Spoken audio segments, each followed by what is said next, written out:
U50 Hindi अध्याय 491 छोटा zombie _1 मो हुआ लू चेंगयुन और झांग क्वान को धोखा देकर लाश दल की बलि वेदी में घुसने की कोशिश कर रहा था।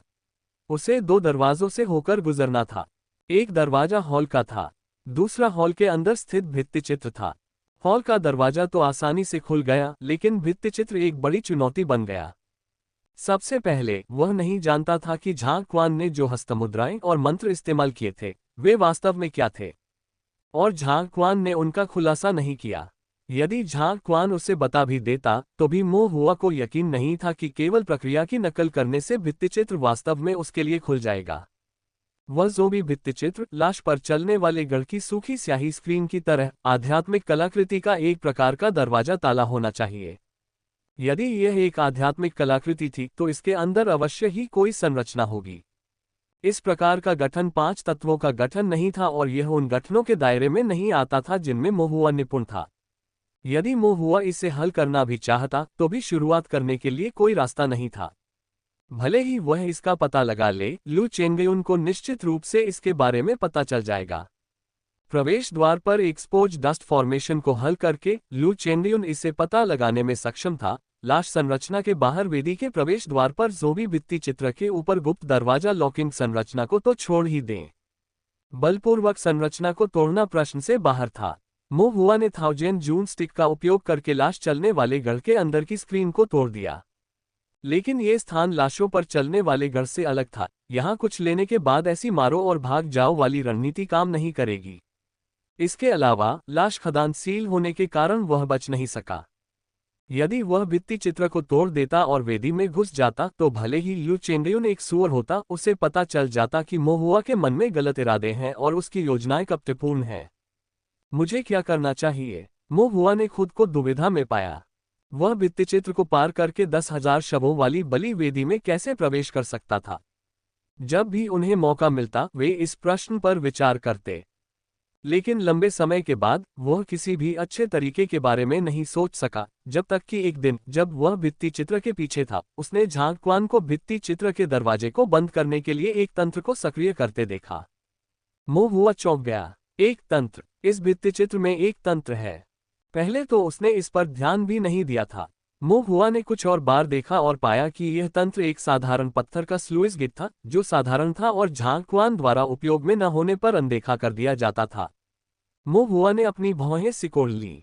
इसका मतलब था कि बाहर से प्रवेश करना बहुत कठिन था। आपको विधि जानने, हाथ की मुहर बनाने, मंत्र पढ़ने और भित्ति चित्र को खोलकर लाशों के खुले मुंह दिखाने की जरूरत है। लेकिन अंदर से बाहर निकलना बहुत आसान था, बस स्लुइस गेट को नीचे खींच लें। यह बाहरी लोगों से तो सुरक्षित था, लेकिन भीतर से नहीं। मो हुआ ने इसके बारे में सोचा और महसूस किया कि यह बात सही है। जो लोग प्रवेश कर सकते थे वे या तो लू चेंगयुन या झांग क्वान थे। यहाँ तक कि मो हुआ, जो कुछ हद तक बाहरी व्यक्ति था, उनकी निगरानी में था, जिससे उन्हें चिंता करने की कोई बात नहीं थी।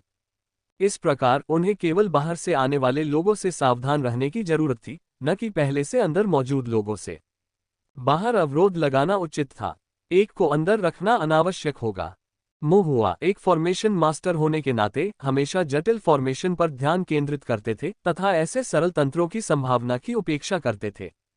यह ऐसा मामला था जिसमें हम अपनी नाक के नीचे जो कुछ हो रहा था उसे देख नहीं पाए।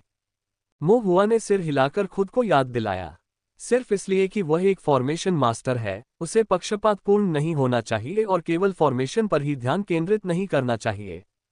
जटिल समस्याओं के कभी कभी सरल समाधान होते हैं। 10,000 शवों वाली बलि वेदी में प्रवेश करने के लिए किसी को बस जलद्वार को नीचे खींचना था। लेकिन मो हुआ फिर रुक गया। ये समस्या सरल लग रही थी, लेकिन वह जलद्वार कैसे खींचेगा? उसके लिए ये काम कौन करेगा? वह निश्चित रूप से यह उम्मीद नहीं कर सकता था कि लू चेंगयुन उसके लिए गेट खोल देगा।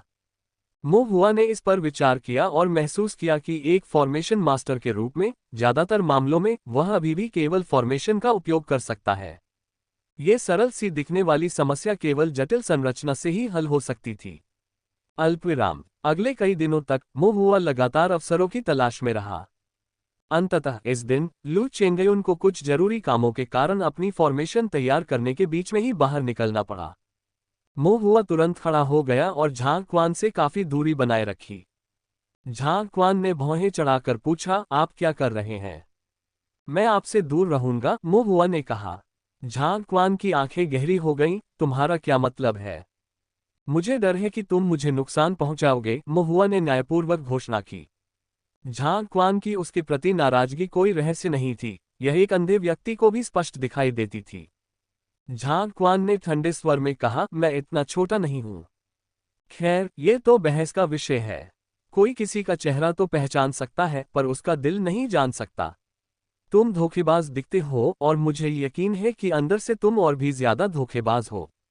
झांग क्वान की निगाहें बर्फीली हो गईं। छोटे शैतान, बेहतर होगा कि तुम मुझे उकसाओ नहीं। तो क्या हुआ अगर मैं ऐसा करूं? मो हुआ ने उपहास किया और फिर झांग क्वान के ठीक सामने छिपने की तकनीक का प्रदर्शन किया और धीरे धीरे दृष्टि से ओझल हो गया। झांग क्वान पहले तो अचंभित हुआ, फिर आश्चर्य से भर गया। आखिर वह लड़का क्या करने की कोशिश कर रहा था? उसने कई बार इधर उधर देखा, लेकिन मुहुआ कहीं दिखाई नहीं दिया। यहां तक कि उनकी दिव्य इंद्रियों से भी मुहुआ का कोई पता नहीं चला। काफी देर तक इंतजार करने के बाद भी कोई हलचल नहीं हुई। ऐसा प्रतीत होता है कि वह सचमुच उससे बचने के लिए और पकड़े न जाने के लिए अदृश्य हो गया था। झांग क्वान ने मन ही मन शाप दिया, ये बदमाश बहुत सतर्क है, मुझे कोई मौका नहीं दे रहा है।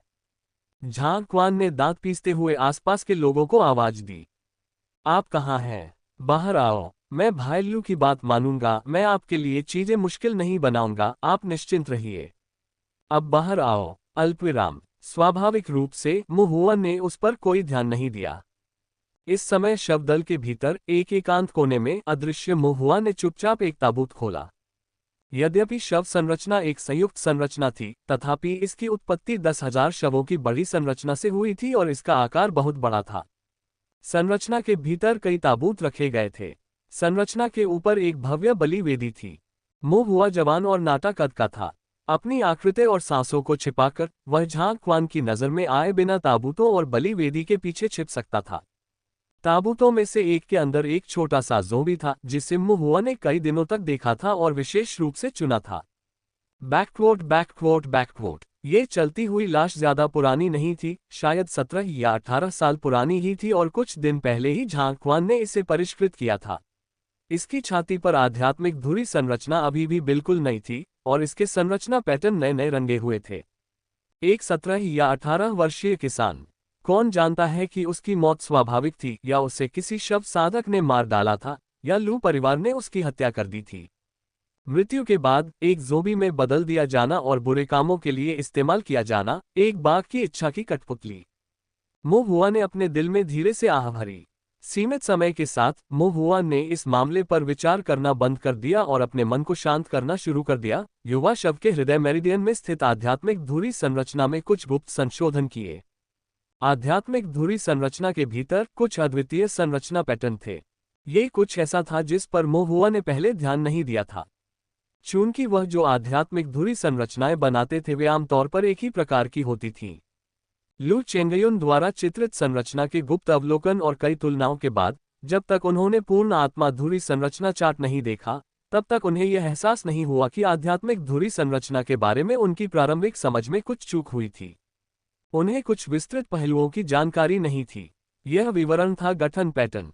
विभिन्न प्रकार की आध्यात्मिक धुरी संरचनाओं में, या यहां तक कि एक ही प्रकार के भीतर, एक अद्वितीय संरचना पैटर्न होता है जो उन्हें अलग करता है। मुहुआ ने पहले भी इस पर ध्यान दिया था, लेकिन इसके बारे में गहराई से नहीं सोचा था, क्योंकि इस गठन पैटर्न का कोई विशेष अर्थ नहीं था। इससे कोई फर्क नहीं पड़ता कि इसे कैसे खींचा गया था, यह आध्यात्मिक धुरी संरचना के संचालन को प्रभावित नहीं करता था। लेकिन इन दिनों में कुछ शोध करने और 10,000 शवों के गठन में अधिकांश आध्यात्मिक धुरी संरचनाओं के साथ तुलना करने के बाद मुहुआ को धीरे धीरे समझ में आ गया। ये गठन पैटर्न अत्यंत महत्वपूर्ण था। यह अनुक्रमिक गठन पैटर्न था जिसका उपयोग आध्यात्मिक धुरी गठन की पहचान करने के लिए किया गया था। एक प्रकार के गठन कोड के समान। उसी आध्यात्मिक धुरी संरचना में एक ही प्रकार का अनुक्रमिक संरचना पैटर्न था, अर्थात एक संरचना कोड। एक ही प्रकार के अनुक्रमिक संरचना पैटर्न का मुख्य भाग समान था, केवल विवरणों में मामूली अंतर था, जैसे कि स्ट्रोक को जोड़ना या घटाना या अनुक्रम को अलग करने के लिए अभिविन्यास में परिवर्तन करना। केवल जब संरचना कोड मेल खाते थे तभी पदानुक्रम के आधार पर आध्यात्मिक धुरी संरचना को नियंत्रित किया जा सकता था। चलती लाशें, लोहे की लाशें और कांस्य लाश ताबूतों में लाशें सभी ने एक ही प्रकार के कोडिन संरचना पैटर्न का उपयोग किया, जिसमें एक स्तरित पदानुक्रम उनके वजन को परिभाषित करता था, जिसके कारण उन्हें व्यवस्थित रूप से नियंत्रित किया जा सकता था। हालांकि मोहुआ द्वारा बनाए गए छोटे बाघ अलग थे। दरअसल मोहुआ ने मूल रूप से वॉकिंग कॉर्प्स और आयरन कॉर्प्स के शरीर से फॉर्मेशन की नकल की थी। हालांकि लू चेंगयुन दुष्ट निर्माण तकनीक का उपयोग कर रहा था, जबकि दूसरी ओर मोहुआ रूढ़िवादी निर्माण विधियों का उपयोग कर रहा था। इसलिए उनके अनुक्रमिक गठन पैटर्न अमूर्त तरीके से भिन्न थे। लू चेंगयुन ज़ॉम्बी को नियंत्रित कर सकता था, लेकिन मोहुआ के छोटे बाघों को नहीं। जबकि मोहुआ छोटे बाघों को नियंत्रित कर सकता था, वह लाश की खान में लाशों को भी नियंत्रित नहीं कर सकता था, जब तक कि उसने ज़ॉम्बीज पर अनुक्रमिक संरचना पैटर्न को नहीं बदला। अनुक्रमिक संरचना पैटर्न को बदलना कोड को बदलने जैसा था, अर्थात मूलतः प्राधिकरण को बदलना। मोहुआ अब जो बदलना चाहता था वह था युवा ज़ॉम्बी पर विशेष अनुक्रमिक गठन पैटर्न, जिसका उपयोग अधिकार और पहचान में अंतर करने के लिए किया गया था। मोहुआ ने केवल एक छोटी सी चलती लाश को चुना था। चलता हुआ शव कोई लौह शव नहीं था। शव खदान के भीतर असंख्य चलती हुई लाशें थीं तथा उनके आध्यात्मिक धुरी संरचनाओं में अनेक आधार स्तरीय अनुक्रमिक संरचना पैटर्न भी थे। चाहे एक अधिक हो या एक कम, लू चेंगयुन को कभी पता नहीं चलता। मुख्य कारण निस्संदेह ये था कि लू चेंगयुन ने कभी नहीं सोचा था कि आध्यात्मिक धुरी संरचना सीखने में सक्षम कोई अन्य साधक भी होगा। उसकी नाक के नीचे और लाश की खान में मौजूद भीड़ के बीच उसके फॉर्मेशन कोड में गुप्त संशोधन करना तो दूर की बात है। जो जानते हैं उनके लिए आसान है, जो नहीं जानते उनके लिए असंभव है। मोहुआ के लिए बुनियादी आध्यात्मिक धुरी निर्माण पैटर्न को बदलना अपने हाथ को उल्टने जितना आसान था। अपने छोटे हाथ के एक झटके और कुछ स्ट्रोक से मोहुआ ने फॉर्मेशन पैटर्न बदल दिया था। 10,000 लाशों के गठन के आध्यात्मिक धुरी अनुक्रम से इस छोटे ज़ॉम्बी को हटाना। फिर उन्होंने एक और फॉर्मेशन पैटर्न जोड़ा। ये संरचना पैटर्न वह था जिसका प्रयोग उन्होंने स्वयं लिटिल टाइगर्स पर किया था। बैकवोट बैकवोट बैकवोट। इस संरचना पैटर्न को बदलने के बाद अब छोटा ज़ॉम्बी एक छोटे बाघ की तरह है, जिसे बड़े बाघ पर आध्यात्मिक धुरी संरचना द्वारा नियंत्रित किया जाता है, जिसे मोहुआ ने नियंत्रित किया था। सतह पर यह अभी भी एक ज़ॉम्बी की तरह दिखता है, लेकिन आध्यात्मिक धुरी संरचना के अनुक्रम में यह अब छोटा ज़ॉम्बी नहीं है, बल्कि एक छोटा बाघ है। संरचना पैटर्न में समायोजन पूरा करने के बाद मोहुआ अपने मूल स्थान पर लौट आया, जैसे कि कुछ भी नहीं हुआ था। कलम उठाया और 10,000 लाशों वाले संयुक्त संरचना की संरचना आंख बनाना जारी रखा। वह इस संरचना नेत्र को बनाते समय बहुत ही धीमी गति से काम कर रहा था, जिससे इसमें काफी समय लग गया। अंततः ये भी पूरा होने के करीब था।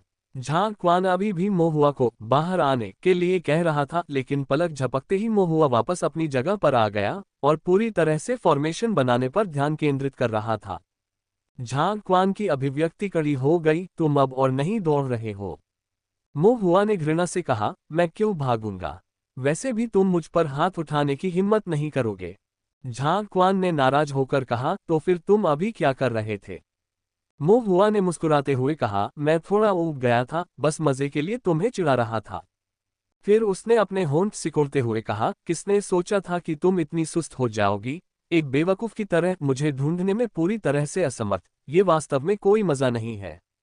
झांग क्वान गुस्से से आग बबूला होने वाला था। लू चेंगयुन पहले ही दरवाजे पर आ चुका था।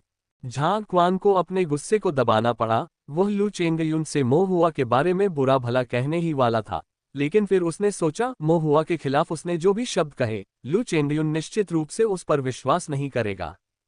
और वास्तव में ऐसा लग रहा था कि मोहुआ ने वास्तव में कुछ भी नहीं किया था, अदृश्य और स्वयं से खेल रहा है।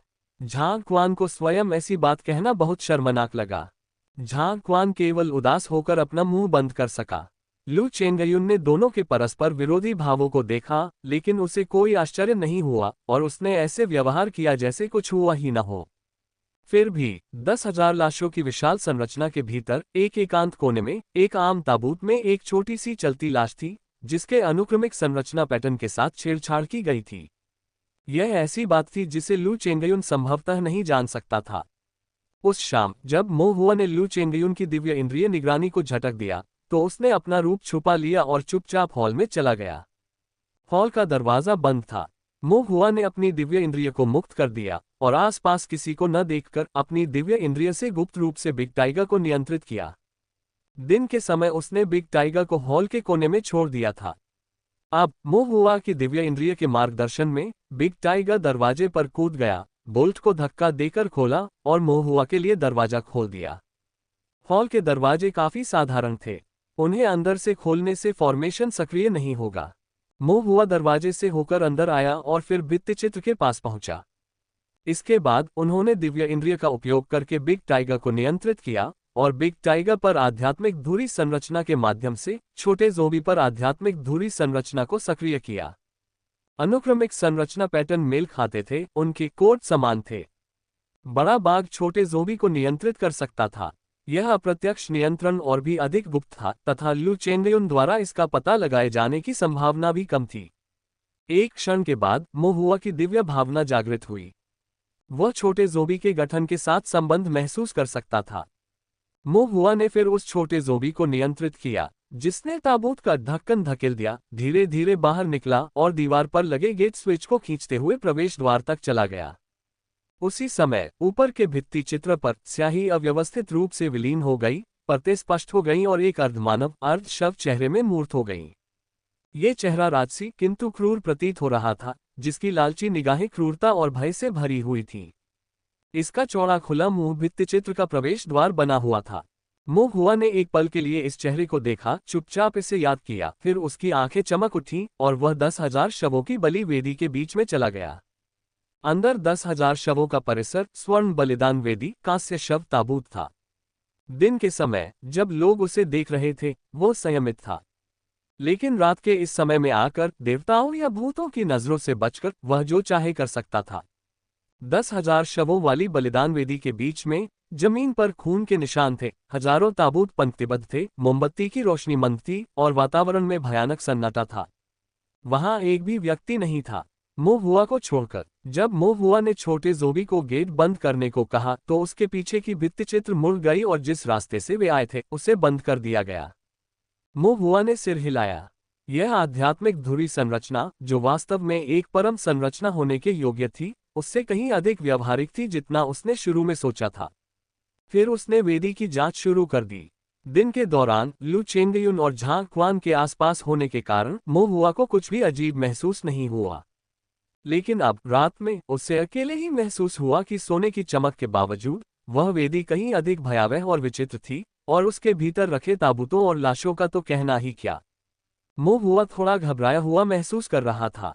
उसने अपना मन शांत किया और अपनी योजना के अनुसार एक एक करके काम करना शुरू कर दिया। सबसे पहले उन्होंने 10,000 शवों के गठन का अध्ययन किया। यद्यपि मो हुआ ने निर्माण नेत्र को डिजाइन किया था, लेकिन ये केवल आध्यात्मिक शक्ति के प्रवाह को सुविधाजनक बनाने के लिए ही निर्माण धुरी से जुड़ा था। उन्हें संपूर्ण संरचना की पूरी तस्वीर स्पष्ट नहीं थी। 10,000 लाशों का निर्माण लू चेंगयुन के कई वर्षों के प्रयासों का परिणाम था। लू चेंगयुन की वर्जनाओं का उल्लंघन करने से बचने के लिए उसे दिन के दौरान बारीकी से देखने का अवसर नहीं मिला था। इसके अलावा मो हुआ की संरचना सिद्धांतों की समझ के अनुसार 10,000 लाशों का ये गठन संभवतः सिर्फ एक संयुक्त गठन नहीं था, बल्कि एक दुष्टपथ महान गठन था। मो हुआ ने जल मार्ग चरण का पालन किया, अपने पैरों के नीचे आध्यात्मिक शक्ति एकत्रित की और दीवारों के साथ साथ छत तक चला गया। बेहतर दृश्य देखने के लिए अपना सिर नीचे झुका लिया। अपने ऊंचे स्थान से वह एक ही नज़र में पूरे स्वरूप को देख सकता था। फॉर्मेशन आंख को हृदय शिरा, फॉर्मेशन पिवट को कंकाल तथा फॉर्मेशन पैटर्न को मांस के रूप में लेना। सब कुछ एक दूसरे से मेल खाता था, शुरुआत और अंत एक दूसरे से जुड़े हुए थे। वास्तव में यह एक पूर्ण बड़े पैमाने का गठन था। मो हुआ ने संरचना के समग्र लेआउट को अपने दिमाग में याद कर लिया, फिर संरचना पैटर्न की विस्तार से जांच करने के लिए नीचे चला गया। इन संरचना पैटर्नों की सतह दुष्ट पैटर्न प्रतीत होती थी, लेकिन मूलतः वे पृथ्वी और जल जैसे 5 तत्वों के निर्माण सिद्धांतों का अनुप्रयोग थे। पृथ्वी श्रृंखला संरचनाएं लाशों के मांस के साथ एकीकृत, जल श्रृंखला संरचनाएं रक्त और पानी से मिश्रित होती हैं। इसके अलावा वे लकड़ी श्रृंखला संरचनाओं के निर्माण में पौधों के विषैले रस को शामिल करके मांस और रक्त को सामंजस्य में लाकर दुष्ट संरचना के पैटर्न का निर्माण करते हैं। मानव मांस और रक्त स्वाभाविक रूप से आध्यात्मिक शक्ति के साथ प्रतिध्वनित होते हैं। इसलिए दुष्ट संरचनाएं अक्सर मानव रक्त को स्याही के रूप में और मानव मांस को माध्यम के रूप में उपयोग करती हैं, ताकि संरचना के प्रभाव को बढ़ाया जा सके, साथ ही संरचना की कठिनाई को कम किया जा सके। यद्यपि इससे सीमा कम हो जाती है, परंतु दाव कानूनों की समझ बहुत उथली हो जाती है। मो हुआ ने अपना सिर हिलाया। इस तरह के शॉर्टकट, बुनियादी बातों को छोड़कर तुच्छ बातों को अपनाने से गठन के ताव में निपुणता नहीं मिलेगी। फिर भी अपने दुश्मन के साथ साथ खुद को जानने के लिए मो हुआ ने शुरू से अंत तक फॉर्मेशन पैटर्न की समीक्षा की और उसे क्रमबद्ध किया। उन्हें छांटने के बाद, उन्हें संरचना धुरी और उनके द्वारा निर्मित संरचना नेत्र के साथ संयोजित करने के बाद, उन्होंने संरचना के भीतर आध्यात्मिक शक्ति और बुरी शक्ति के संचालन के तर्क को स्पष्ट करने के लिए कुछ गणनाएं की। मो हुआ के चेतना सागर में अब 10,000 लाशों का एक पूर्ण निर्माण आरेख उभर आया। मो हुआ ने चेतना सागर से निर्माण आरेख को कागज पर स्थानांतरित किया और फिर उसे गौर से देखा, विचार में मौन हो गया। एक क्षण बाद उसने आह भरी। ये वास्तव में एक बड़े ढांचे का भ्रूण रूप है, और यह कोई सरल प्रकार का विशाल संगठन नहीं था जिसे केवल संख्याओं के लिए एक साथ जोड़ दिया गया हो। यह एक प्रकार का दुष्टपथ महान गठन था जिसे कई पीढ़ियों में परिपूर्ण किया गया था, जिसमें पूर्ण गठन पैटर्न, एक संक्षिप्त गठन धुरी, गठन आंख से एक मजबूत शक्ति और विरासत का एक स्पष्ट चिन्ह था। दुष्टपथ 10,000 लाशों का महान गठन। मो हुआ ने भौहें चढ़ाईं। लू चेंगयुन को ये संरचना आरेख कहाँ से मिला? क्या ये हो सकता है कि लू परिवार या इस शव खदान के भीतर ऐसे दानव साधक हैं जो दानव पथ संरचनाओं में पारंगत हैं और जिनके पास वास्तविक दानव संप्रदाय की विरासत है? लेकिन लाश खदान में काम करने के दौरान वह उस जगह से काफी परिचित हो गए थे। उसने ऐसे किसानों को कभी नहीं देखा था, न ही उन्हें उनका कोई पता चला था। क्या ये किसी दानव पथ के दुष्ट के साथ एक संयोगवश मुठभेड़ हो सकती है जिसने इसे लू चेंगयुन को दे दिया? दानव पथ बदमाशों। मो हुआ को तब उस रहस्यमय ताओवादी की याद आए जिसका उल्लेख श्री जुआंग ने किया था, जिसे न तो देखा जाना चाहिए, न ही उसके बारे में बात की जानी चाहिए, और आदर्श रूप से उसके बारे में सोचा भी नहीं जाना चाहिए। यह कोई संयोग नहीं हो सकता। मो हुआ बुदबुदाया। यदि ऐसा होता तो ताओवादी जिसने कियान परिवार के कुलपति को जीवन का रूपांतरण के लिए बुरी गोली की विधि दी तथा लू चेंगयुन को 10,000 शवों का दुष्टपथ महान संरचना आरेख दिया, उसने संभवतः कुछ साधकों को बुरी नियत से निषिद्ध दानव पथ के कुछ मंत्र बिंदु भी दिए। उसका उद्देश्य क्या था? ताओवादी राक्षस बनाने के लिए? क्या स्वर्ग और पृथ्वी की ऐसी प्राकृतिक आपदाएं वास्तव में ऐसी चीजें हैं जिन्हें मानवीय साधनों द्वारा बड़े पैमाने पर उत्पादित किया जा सकता है? या फिर इस ताओवादी के पास कोई और गहरी योजना है? मो हुआ ने गहरी सोच में डूबकर भौहें चढ़ाईं। जब वह इस पर विचार कर रहा था तो वह कुछ हद तक मंत्रमुग्ध हो गया। अचानक उसके भीतर भय की एक अत्यंत ठंडी और डरावनी भावना उमड़ पड़ी। मो हुआ के हृदय में एक ताओवादी की छवि उभरी। ताओवादी का सिलहूट काली स्याही जैसा था। चारों ओर मुरझाई हुई काली रेखाएं थीं।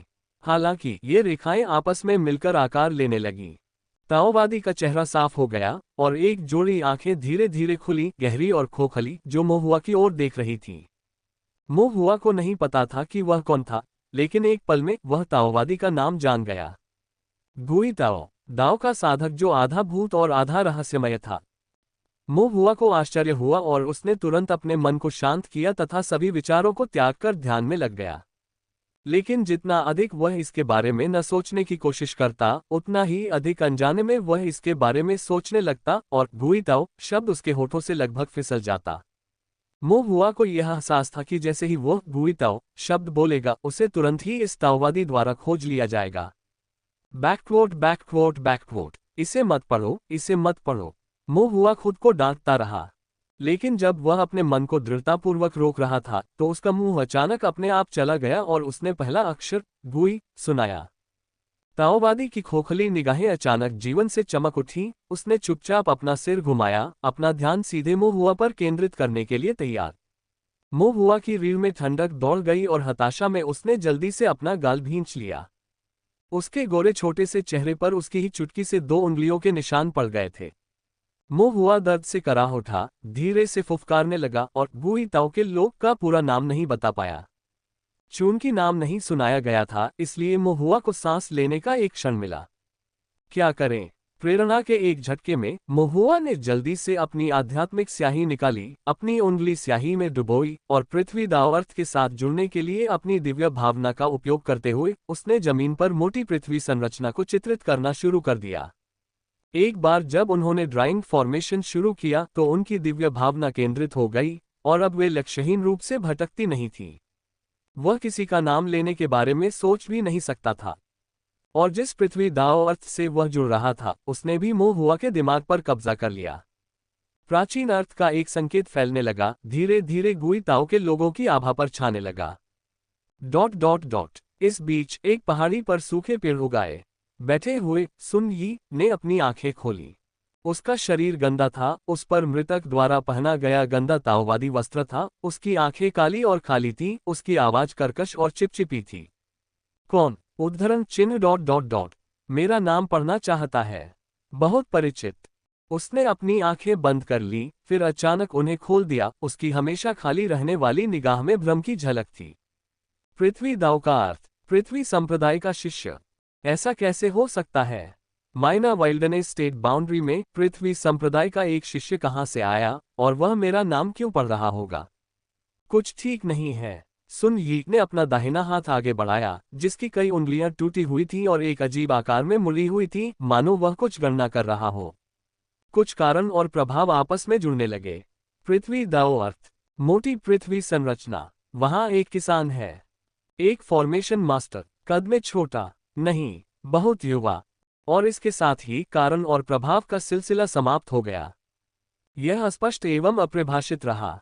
सुन यी की आंखों से खून के आंसू बहने लगे, उसके बिखरे बाल धीरे धीरे सफेद हो गए, उसकी चेतना का सागर कांप उठा और उसकी शेष दिव्य इंद्रिय ने गणना करने की पूरी कोशिश की। दाव अर्थ के आवरण के बिना 3 सांसों के भीतर ये व्यक्ति निश्चित रूप से मेरा नाम लेगा। तो फिर आइए दाव अर्थ का आवरण हटा दें। सुन यी की आंखों से बहुत अधिक खून बहने लगा, उसके सफेद बाल एक एक करके झड़ गए, उसका चेहरा स्पष्ट रूप से बूढ़ा हो गया था, मानो उसकी जीवन शक्ति उसकी दिव्य इंद्रिय के समाप्त हो जाने के बाद उसकी गणना की अपर्याप्तता की भरपाई कर रही हो। उसने मन ही मन गिनती की, 1, 2, 3। 3 सांसें बीत गईं और उसने गणना की। वास्तव में किसी ने अनियंत्रित रूप से उसका नाम पढ़ा था। गुई ताओ। उसका नाम सुनाने वाली आवाज स्पष्ट और मधुर थी। सुन यी थोड़ा हैरान था, उसकी अभिव्यक्ति आश्चर्यचकित थी। यह एक बच्चा है। कोई बच्चा मेरा नाम क्यों पढ़ेगा? ये वास्तव में कौन है? और मेरा उनसे क्या संबंध है? सुन यी ने और अधिक ध्यान से सुना तो पाया कि आवाज बदल गई थी। बच्चे की आवाज से यह धीरे धीरे स्पष्ट होकर जवान आदमी की आवाज में बदल गई, फिर धीरे धीरे गहरी होकर अधेड़ उम्र के आदमी की आवाज में बदल गई। अंततः यह एक ऐसी आवाज बन गई जिससे वह पूरी तरह परिचित था और जिसके लिए वह लालायित था। आवाज तीखी और विद्वान थी। गुई ताओ शब्द 2 रूपों में बदल गया। बड़े भाई। सुन यी ने अपनी आंखें खोली और चकित होकर देखा कि एक सुंदर प्रतिष्ठित साधक उसकी ओर देख रहा है। उसकी निगाहें तीखी और सौम्य थीं और उसके मुंह पर एक ऐसी मुस्कान थी जो छिपी हुई नहीं थी। ये वास्तव में श्री जुआंग थे। कुछ ही क्षणों बाद सब कुछ धुएं की तरह गायब हो गया। सुन यी को अब याद नहीं आ रहा था कि उसका नाम किसने पढ़ा था। उसे केवल वरिष्ठ भाई की एक ही पुकार याद थी। उसने एक बार फिर गणना करने की कोशिश की तो पाया कि इस शरीर का चेतना सागर फट गया था, उसकी दिव्य इंद्रिय पूरी तरह से समाप्त हो गई थी और उसके सिर पर एक भी बाल नहीं बचा था। गणना करने के लिए कुछ भी नहीं बचा था। सुन यी बहुत देर तक चुपचाप बैठा रहा, उसकी अभिव्यक्ति अजीब थी, वह खुद से बुदबुदा रहा था। मेरे अच्छे कनिष्ठ भाई, आप आखिर क्या छिपा रहे हैं? ऐसी स्थिति में गिरने के बाद अब छिपाने लायक क्या है? पहाड़ी जंगल शांत था, किसी ने उत्तर नहीं दिया। पर्याप्त। सुन यी लड़खड़ाते हुए अपने पैरों पर खड़ा हुआ, मृतकों के ताओवादी वस्त्र में लिपटा हुआ, जंगल के किनारे की ओर टेढ़ा मेढ़ा चलता हुआ। एक बार मैं तुम्हें पा लूंगा तो मुझे सब कुछ पता चल जाएगा। दक्षिण यू शहर के शांत बांस कक्ष में श्री जुआंग ने अपनी आंखें खोली, वे थोड़ी पीली पड़ गई थीं और लाचारी के भाव के साथ उन्होंने कहा, शिष्य का बहुत अधिक चतुर होना भी परेशानी का विषय हो सकता है। एक बार चतुर हो जाने पर वे बहुत अधिक सोचते हैं और सावधानी के बिना वे ऐसे मामलों में फंस जाते हैं जहां उन्हें नहीं फंसना चाहिए। बूढ़ा खुई जो महुआ के लिए लकड़ी से एक छोटा सा बाग बना रहा था, रुक गया और इन शब्दों पर भौहें चढ़ा दी। फिर से गणना की गई। मिस्टर ज्वांग ने सिर हिलाया, लगभग। उन्होंने धीरे से आह भरी, सौभाग्य से, बच्चा होशियार है। वह जानता था कि अपनी आभा को छिपाने के लिए पृथ्वी दाव अर्थ का उपयोग कैसे किया जाए, अन्यथा यदि वह व्यक्ति वास्तव में उसका चेहरा देख लेता तो उसे अधिक प्रयास की आवश्यकता होती। एक क्षण के लिए विचार में खोए हुए बूढ़े कुई ने धीरे से कहा, मुंह हुआ को वापस आए काफी समय हो गया। श्री ज्वांग का चेहरा थोड़ा पीला पड़ गया था, लेकिन ये शब्द सुनकर उनकी भौहें थोड़ी ऊपर उठ गईं और वे मंद मंद मुस्कुराए। क्या तुम्हें उसकी याद आती है? बूढ़ी कुई ने उसकी बात अनसुनी कर दी और चुपचाप अपने हाथों में छोटे बाघ की नक्काशी जारी रखी। इससे पहले मुंह हुआ उनके पास आया था और कहा था कि उसे बहुत सारे छोटे बाघों की आवश्यकता है और उसने उनसे कुछ तराशने में मदद करने को कहा था। अब तक उसने कई छोटे बाघों की आकृतियां बना ली थीं, लेकिन मुंह हुआ घर नहीं लौटा था। एक क्षण बाद बूढ़े कुई ने अपनी निराशा व्यक्त करते हुए आह भरी, मेरे पास पाइन नट्स खत्म हो गए हैं और उन्हें भूनने वाला कोई नहीं है। श्री ज्वांग ने सुझाव दिया, क्यों न जिशिन को आपके लिए इन्हें भूनने दिया जाए? वह मेरा शिष्य है और विस्तार से आपका कनिष्ठ, उसके लिए ऐसी सेवा प्रदान करना उचित ही है।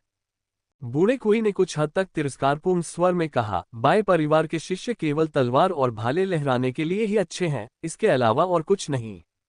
आप सचमुच बहुत नखरेबाज हैं। श्री ज्वांग ने अपना सिर हिलाया। बूढ़े कुई ने उस पर कोई ध्यान नहीं दिया, केवल यही सोचता रहा कि महुआ कब वापस आएगा।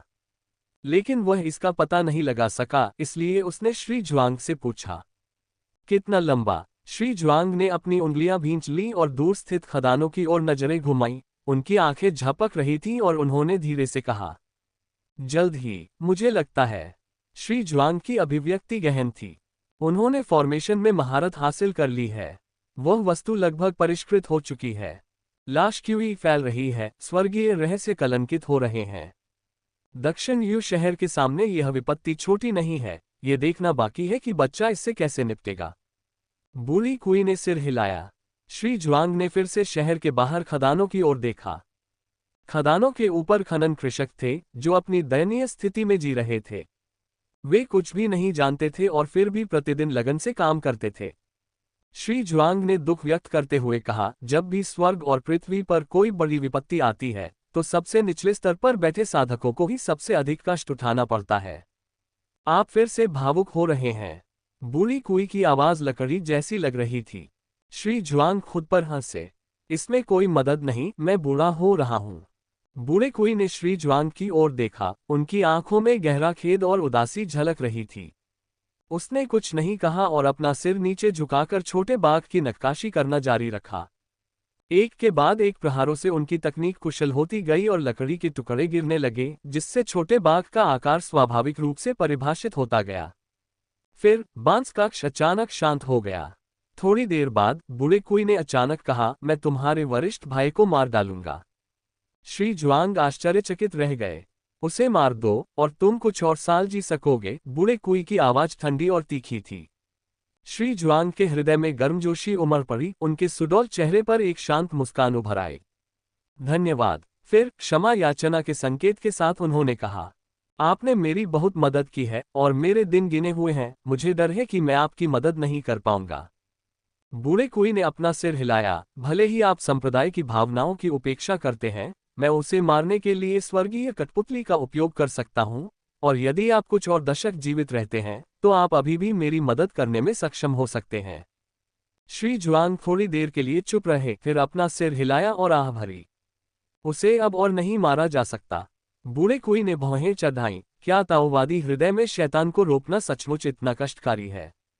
श्री ज्वांग ने शांतिपूर्वक कहा, उन्होंने दानव महल में प्रवेश किया, ताओवादी बन गए और ताओवादी नाम गुई अपना लिया। उन्हें जो दिव्य विचार विरासत मिली, अगर उसे गहराई से विकसित किया जाए, तो वह लगभग एक स्वर्गीय दानव के बराबर है।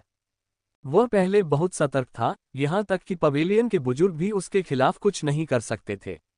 अब ताओवादी हृदय में शैतान को स्थापित करने का उसका कार्य लगभग पूरा होने वाला है और उसका दिव्य विचार गुई मार्ग पर अग्रसर है। ये छल कपट से भरा हुआ है और निरंतर परिवर्तनशील है, उसे केवल साधना या ताओवादी कौशल से नहीं मारा जा सकता।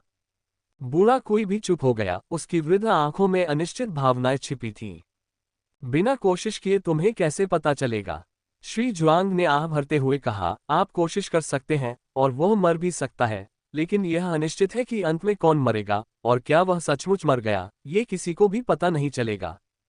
बूढ़े कुई की भौहें सिकुड़ गईं। ताओवादी हृदय में शैतान को स्थापित करना दानव संप्रदाय की अंतिम विरासत नहीं माना जाता है ना? यह इतना भयावह क्यों था?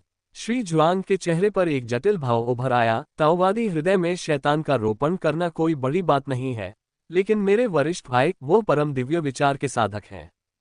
इस दुनिया में कौन जानता है कि उसे कौन मार सकता है? श्री जुआंग असहाय लग रहे थे और उन्होंने धीरे धीरे अपनी आंखें बंद कर लीं। अचानक मुंह हुआ का मासूम और हंसमुख चेहरा उसके दिमाग में उभर आया। श्री जुआंग थोड़ा चौंके, फिर उनकी नजरें मायावी हो गईं। लंबे चिंतन के बाद उन्होंने बुदबुदाया, बैकवोट बैकवोट बैकवोट, यह अभी भी जल्दी है। बस मत मरना, जीवित रहना ही काफी है। Dot dot dot. लू परिवार की लाश खान में 10,000 लाशों की बलि वेदी के भीतर। जब तक मोटी पृथ्वी संरचना पूरी नहीं हो गई, उसकी दिव्य भावना स्पष्ट नहीं हो गई, और भयानक आभा बिना किसी निशान के गायब नहीं हो गई, तब तक मुंह हुआ ने राहत की सांस नहीं ली। उसी समय उसका हृदय भय से भर गया था और उसकी पीठ पर ठंडा पसीना रिस रहा था। कितनी अजीब बात है, उसने अपना नाम नहीं बताया था, न ही अपनी ताओवादी उपाधि का उल्लेख किया था, लेकिन अधिक गहराई से सोचने पर वह ताओवादी उसे पहचान गया, और यहाँ तक कि उसकी छवि भी उसके मन में उभर आए। उसका शरीर भी उसके नियंत्रण से थोड़ा बाहर हो गया था। अपनी ताओवादी उपाधि के लिए मुकदमा करना, ताओवाद में धर्मांतरण करना, आखिर यह कैसी विधि थी? क्या ये किसी प्रकार की दिव्य विचार तकनीक हो सकती है? मो हुआ ने आगे सोचने की हिम्मत नहीं की। उन्होंने गुई ताओ के लोग शब्दों को अपने हृदय में गहराई से दबा लिया तथा यथासंभव प्रयास किया कि वे उन पर न तो विचार करें और न ही उन्हें छुएं। इस बीच मो हुआ भी कुछ हद तक निराश महसूस कर रहा था। उन्होंने पहले यह विश्वास किया था कि अपनी दिव्य विचार तकनीक को पूर्णतः सिद्ध कर लेने पर वे दिव्य संवेदना के स्तर पर संघर्षों पर विजय प्राप्त कर सकेंगे। फिर भी उसने यह उम्मीद नहीं की थी कि केवल अपने विचारों का प्रयोग करने से ही उसका पता चल जाएगा। गुई ताओ की मायावी छाया के सामने वह पूरी तरह असहाय महसूस कर रहा था, प्रतिरोध करने में असमर्थ था। मो हुआ ने सांस छोड़ते हुए कहा, ताओ साधना के मार्ग में अभी भी सावधानी की आवश्यकता है। किसी को अहंकारी या आत्मसंतुष्ट नहीं होना चाहिए। पहाड़ों के परे पहाड़ हैं और स्वर्ग के परे स्वर्ग हैं। उच्च लोक के महान साधकों की विधियां स्वर्ग और पृथ्वी को भेदती हैं, अत्यंत कल्पना से परे, मेरे जैसे एक छोटे से चिशोधन साधक के लिए पूरी तरह से अथाह। किसी को कभी अहंकारी नहीं बनना चाहिए। मो हुआ ने चुपचाप खुद को कई बार याद दिलाया, फिर सिर हिलाया। तभी उसके मन में एक और विचार आया। यदि ऐसी छाया ईश्वरीय विचार की एक तकनीक है, क्या वह भविष्य में इसे सीख सकेगा? दिव्य विचार में परम को परिष्कृत करना, सर्वोच्च दिव्य भावना के साथ ताओ को सिद्ध करना। तो क्या वह इस ताओवादी की तरह ऐसे रहस्यमय तरीकों का इस्तेमाल कर सकता है जिनसे अन्य लोग बच नहीं सकते? अभी वह केवल क्यूई शोधन चरण में था, उसकी दिव्य इंद्रिय में केवल 12 पैटर्न थे। लेकिन यदि एक दिन उसकी दिव्य भावना पर्याप्त रूप से प्रबल हो गई और उसने अनेक दिव्य विचार तकनीकों में निपुणता प्राप्त कर ली, तो क्या वह इस मायावी छाया का सीधे सामना कर सकेगा? यदि संभव हो तो क्या चुपचाप गुई ताओ के लोगों का पाठ करना और उसकी मायावी छाया को आने के लिए उकसाना इसका मतलब होगा कि क्या वह सीधे इसका उपभोग कर सकता था? क्या इसकी मायावी छाया को खाने से उसकी दिव्य अनुभूति भी बढ़ सकती है? इसे परिष्कृत करने के बाद क्या वह कुछ दिव्य विचार तकनीकों को भी समझ सकेगा? Dot dot dot. मो हुआ ने अभी कुछ देर ही सोचा था कि अचानक उसकी चेतना का सागर कांप उठा और ताओवादी की एक सूखी हुई छाया प्रकट हुई। मो हुआ उछल पड़ा और जल्दी से अपने विचार एकत्रित करने लगा। अपने मन में वह चुपचाप गुनगुना रहा था, मैं कुछ नहीं सोच रहा हूं, मैं कुछ नहीं सोच रहा हूं। यह अज्ञात था कि उनकी दिव्य अनुभूति स्पष्ट होने और छाया के विलीन होने में कितना समय बीत गया। तब जाकर मो हुआ को अंततः राहत की सांस मिली। उसने अब ऐसी जंगली कल्पनाओं में लिप्त होने का साहस नहीं किया, बल्कि उन सभी हाल के विचारों को गंभीरतापूर्वक भूल गया तथा अपने सामने संरचना और बलिदान वेदी की जांच जारी रखी। Dot dot dot. इस बीच एक सुदूर उजाड़ जंगल में सुन यी को अचानक कुछ महसूस हुआ। वह अचानक रुक गई। फिर उसने व्यंग्यपूर्वक कहा, तुम्हारी हिम्मत है दोबारा आने की। तुम्हें लगता है कि अगर तुम अपने दिल में मेरा नाम सोच रहे हो तो मुझे पता नहीं चलेगा। वह पालथी मारकर बैठ गया, एक रक्त की गोली ली और अपनी आभा वापस पाली। जैसे ही वह अपनी गणना करने की तैयारी कर रहा था, उसका दिल अचानक धड़क उठा। उसे धड़कन तेज महसूस हुई। ये धड़कन अचानक से आई, तुरंत गायब हो गई और ऐसा लगा जैसे स्वर्गीय रहस्य जाग उठा हो और किसी दुष्ट दिव्य विचार को जन्म दे रहा हो। उसने बुरी नीयत से उस पर अपनी निगाहें गड़ा दी थीं और ऐसा लग रहा था कि उसमें लोभ की छाया भी शामिल थी। इसका क्या मतलब था? कौन उसे पाने की हिम्मत कर सकता है या कौन ऐसा करने की हिम्मत करेगा? सुन यी को क्रोध का एहसास हुआ। वह इसका पता लगाना चाहता था, लेकिन ये दिव्य विचार एक धारणा की तरह धुंधला, अत्यंत सूक्ष्म था। पानी की सतह पर फेंके गए मछली के कांटे की तरह, जो शांत गहराई में डूबने से पहले मुश्किल से एक लहर पैदा करता है। मौन में दुबका हुआ पानी की सतह शांत हो गई, कोई निशान नहीं बचा। मानो किसी ने उस विचार को अपने हृदय में गहरे दबा दिया हो। और स्वर्ग में भी चक्र चल रहे थे, सभी कारण और प्रभाव पहले से ही चुपचाप गुप्त रूप से घूम रहे थे। सुन यी की निगाहें गहरी, खाली हो गईं, लेकिन अब उदासीन नहीं रहीं, अब उन पर बर्फ की एक परत जम गई। कौन है भाई? गहरा पहाड़ शांत था तथा दूर से किसी अजीब जानवर की भयानक चीखें सुनाई दे रही थीं। काफी देर बाद सुनगी मुड़ा और अपने पूर्व निर्धारित रास्ते पर लंगड़ाता हुआ आगे बढ़ा। उसकी आवाज घृणा और आतंक से भरी हुई थी। मुझे तुम्हें ढूंढने मत दो, अन्यथा। उनके शब्द अधूरे ही रह गए जब उन्हें पहाड़ों की गहरी, रहस्यमयी खामोशी ने निगल लिया। हुआ अभी भी 10,000 कॉप्स कंपाउंड फॉर्मेशन का अध्ययन कर रहा था। 10,000 लाशों वाले कंपाउंड फॉर्मेशन की फॉर्मेशन आंख उन्होंने खुद डिजाइन की थी। हुआ को इसमें महारत हासिल थी, इसलिए उन्होंने अपना ज्यादातर समय फॉर्मेशन पिवट और फॉर्मेशन पैटर्न पर बिताया। कुछ शोध के बाद हुआ को 10,000 लाशों के गठन का कार्य कमोबेश समझ में आ गया। 10,000 लाशों वाला संयुक्त समूह तथा 10,000 लाशों वाला अपरिवर्तित बड़ा समूह समान उद्देश्यों को पूरा करता था, लेकिन उनके पैमाने अलग अलग थे। इस संरचना के मुख्यतः दो उपयोग थे। पहला बड़े पैमाने पर शव शोधन के लिए था। फॉर्मेशन के भीतर कई ताबूतों को फॉर्मेशन मीडिया के रूप में एम्बेड किया गया था, जिन्हें फॉर्मेशन पैटर्न द्वारा बनाए रखा गया था, फॉर्मेशन पिवट द्वारा समन्वित किया गया था और फॉर्मेशन आई द्वारा संचालित किया गया था। इस प्रकार ज़ॉम्बी के बड़े पैमाने पर उत्पादन को सक्षम किया गया था। दूसरा लक्ष्य शव नियंत्रण को बढ़ाना था। स्पिरिट पिवट संरचना को अपने मूल में रखते हुए एक संपूर्ण सेट का निर्माण किया गया, जो कांस्य शव के चारों ओर केंद्रित था, जिसमें लौह शव को धुरी के रूप में और चलता हुआ शव को आधार के रूप में रखा गया, जिससे स्पिरिट पिवट अनुक्रम संरचना पद्धति की स्थापना हुई। एकजुट नियंत्रण की परत दर परत। इसके लिए गठन ज्ञान में काफी ठोस आधार की आवश्यकता थी।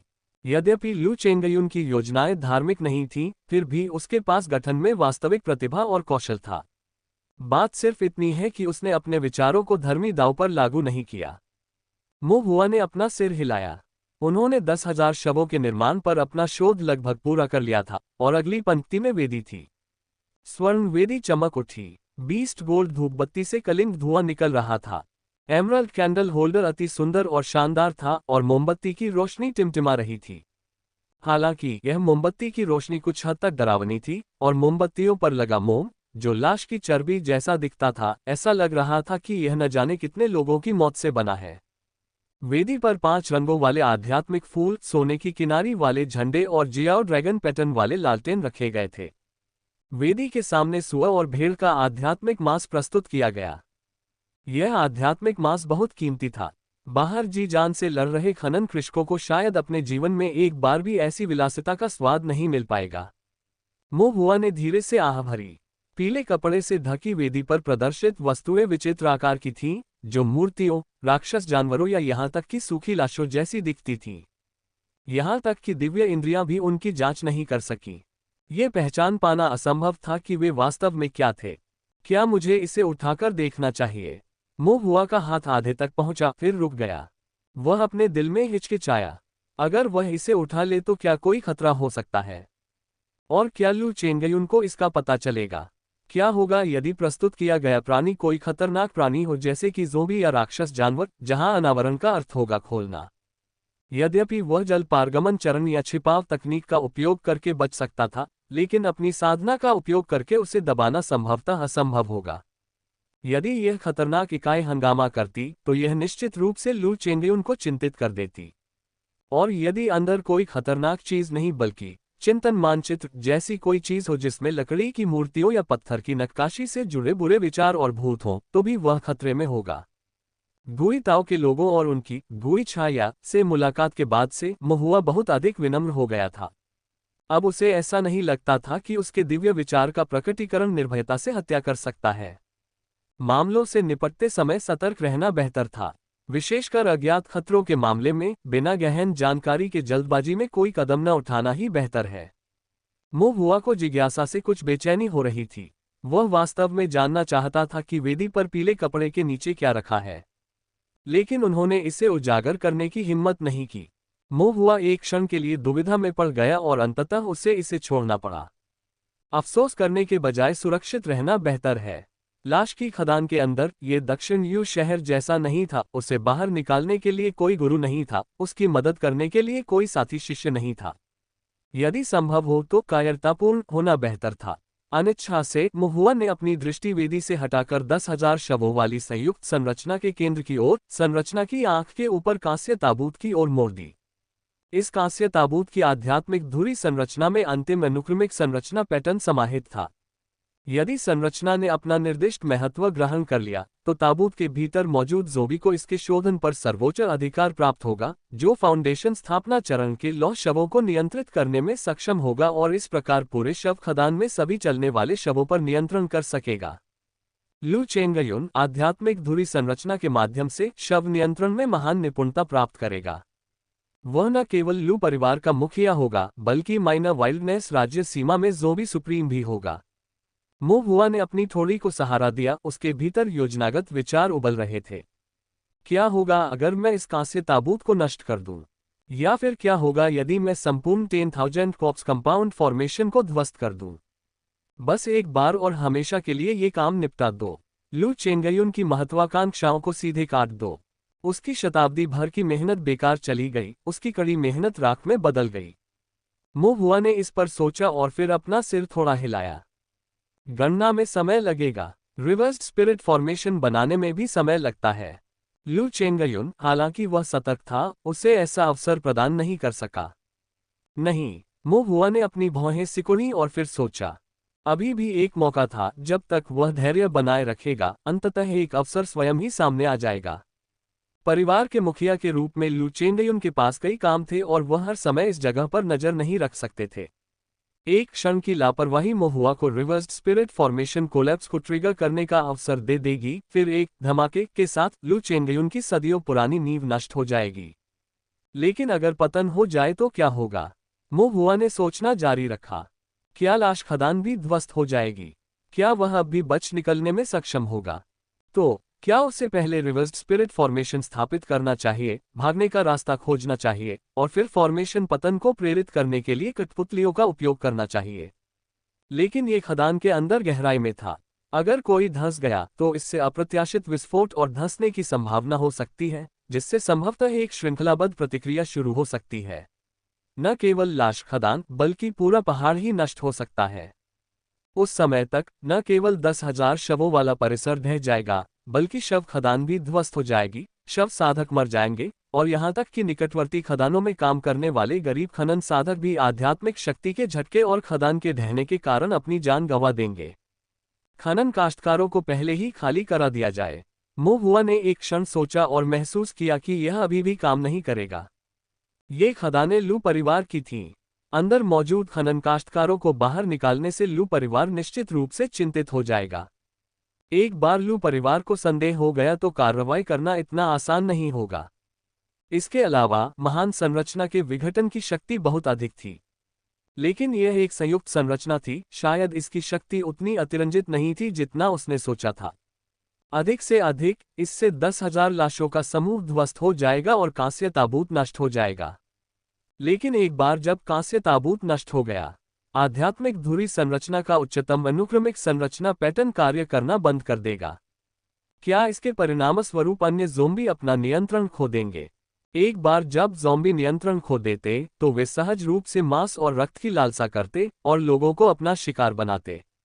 अपनी बड़ी संख्या के साथ वे लाशों का ज्वार पैदा करते, लाशों का जहर फैलाते और पूरे दक्षिण यू शहर में तबाही मच जाती। मो हुआ स्वयं बच निकलने में सफल रहा। भले ही वह शव विष से संक्रमित था, उसके पास इससे निपटने के तरीके थे। लेकिन उन बेचारे लापरवाह किसानों का क्या? यदि वे बच नहीं पाए तो वे लाशों का भोजन बन जाएंगे। यहां तक कि अगर उन्हें सिर्फ काटा गया था और उनके पास इलाज के लिए कोई गोलियां नहीं थीं, तो शव विष के फैलने और उनकी नसों में इसके क्षरण के कारण उनमें शव परिवर्तन हो जाएगा और वे चलते फिरते मृत हो जाएंगे। मो हुआ ने हर पहलू पर विचार करने की कोशिश की।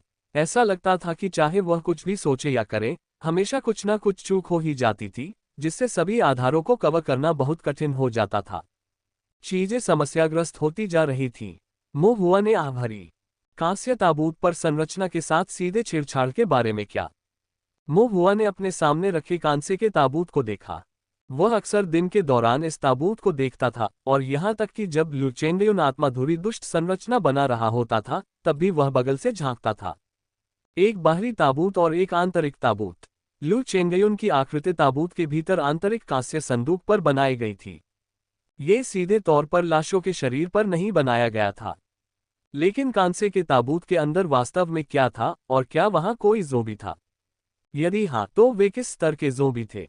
चलती लाशें, लोहे की लाशें। तार्किक रूप से इसके बाद तांबे की लाशें, चांदी की लाशें और सोने की लाशें होनी चाहिए।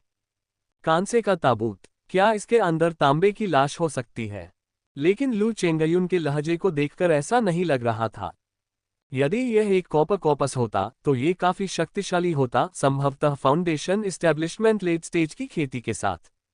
क्या लू चेंगयुन, जो केवल फाउंडेशन स्थापना के प्रारंभिक चरण में था, एक परिष्कृत तांबे के शव को दबा सकता था?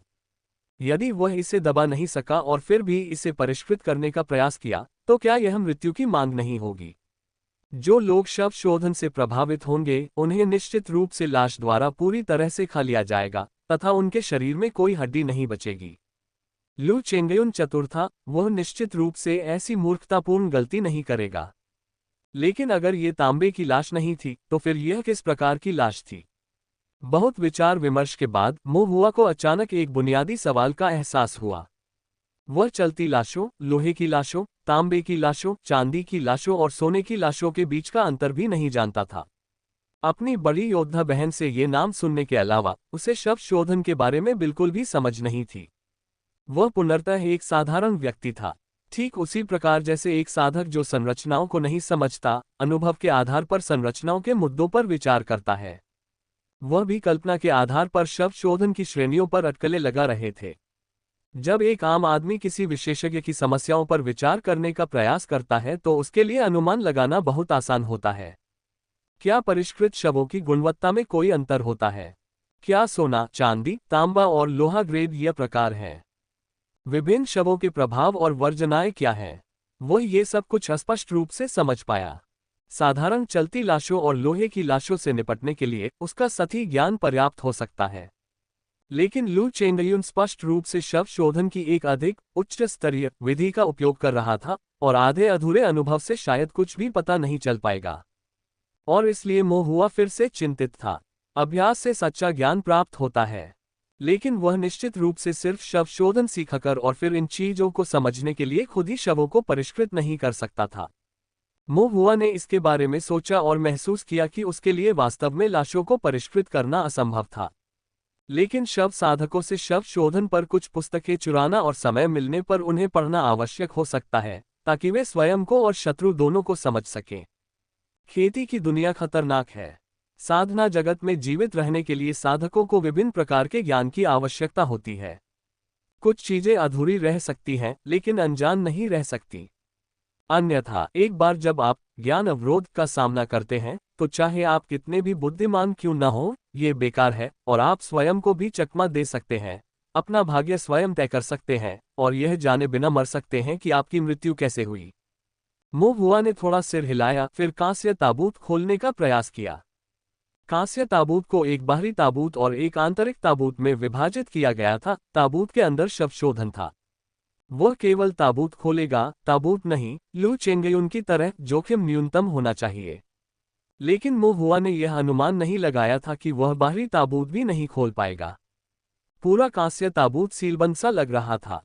कई प्रयासों के बाद भी महुआ इसे खोलने में असफल रहा और यह नहीं बता सका कि कांस्य ताबूत को किसी संरचना या लॉकिंग तंत्र द्वारा सील किया गया था या नहीं। महुआ ने आह भरी। इस यात्रा से कुछ लाभ तो हुआ, लेकिन वह उनकी उम्मीद से कम था।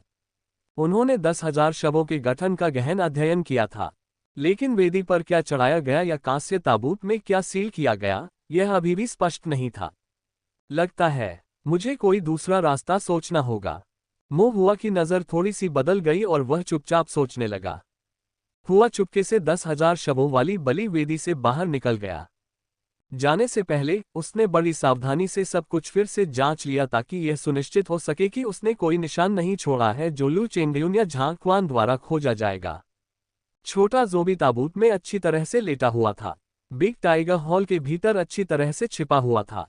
10,000 शवों की संरचना, स्वर्ण वेदी, कांस्य ताबूत, इनका कोई स्पष्ट निशान नहीं था। महुआ ने अपना मन शांत किया, फिर अपना रूप छुपाया और चुपचाप चला गया। अगले दिन महुआ लू चेंगयुन के पीछे पीछे लौट आया, मानो कुछ हुआ ही न हो, और 10,000 लाशों के संयुक्त समूह की संरचना की आंख को अंतिम रूप देने के लिए 10,000 लाशों की बलि वेदी में प्रवेश किया। वेदी में प्रवेश करने के बाद महुआ ने ध्यान से देखा कि लू चेंगयुन हमेशा की तरह किसी भी चीज से अनजान था जिससे उसे गुप्त रूप से राहत मिली। लू चेंगयुन परिवार का मुखिया था जो सांसारिक मामलों में उलझा हुआ था और कई समस्याओं से घिरा हुआ था। उसे गुप्त रूप से 10,000 लाशों के गठन का निर्माण करना था, गठन की प्रगति को नियंत्रित करना था, लाश साधकों के साथ समन्वय करना था और व्यक्तिगत रूप से लाश गेट ईविल गठन तैयार करना था। सचमुच वो बहुत व्यस्त था, और इन दिनों अपने स्वयं के मामलों में व्यस्त होने के कारण वह महुआ पर शायद ही ध्यान दे पाता था। ऐसा लग रहा था मानो महुआ उसकी नजरों से ओझल हो गया हो। कभी कभी जब महुआ उससे बात करती तो वह विचारों में खो जाता और ध्यान ही नहीं देता। महुआ ऊपर से कुछ दुखी लग रहा था, उसे अपमानित महसूस हो रहा था, लेकिन अंदर से वह बहुत खुश था। वह इससे अधिक कुछ नहीं चाहता था कि लू चेंगयुन उसकी उपेक्षा करे। लू चेंगयुन के अलावा झांग क्वान भी था। झांग क्वान उससे नफरत करता था, लेकिन वह संरचना दृष्टिहीन था, संरचना को समझ नहीं पाता था और उसकी दिव्य इंद्रिय प्रबल नहीं थी। उसे धोखा देना बहुत आसान था। महुआ उसके बगल में अदृश्य हो सकता है और उसे पता भी नहीं चलेगा। जहां तक संरचनाओं का सवाल है, ये बिना कहे ही स्पष्ट था। महुआ उसके सामने ही गलतियां कर सकता था, उन्हें बिगाड़ सकता था, उन्हें पूरी तरह से अव्यवस्थित और त्रुटिपूर्ण बना सकता था। वो एक पूरी तरह से अलग संरचना का भी रेखाचित्र बना सकता था और झांग क्वान के संरचनाओं के ज्ञान के साथ वह किसी भी समस्या का पता लगाने में सक्षम नहीं हो सकता था। महुआ ने अपना सिर थोड़ा हिलाया।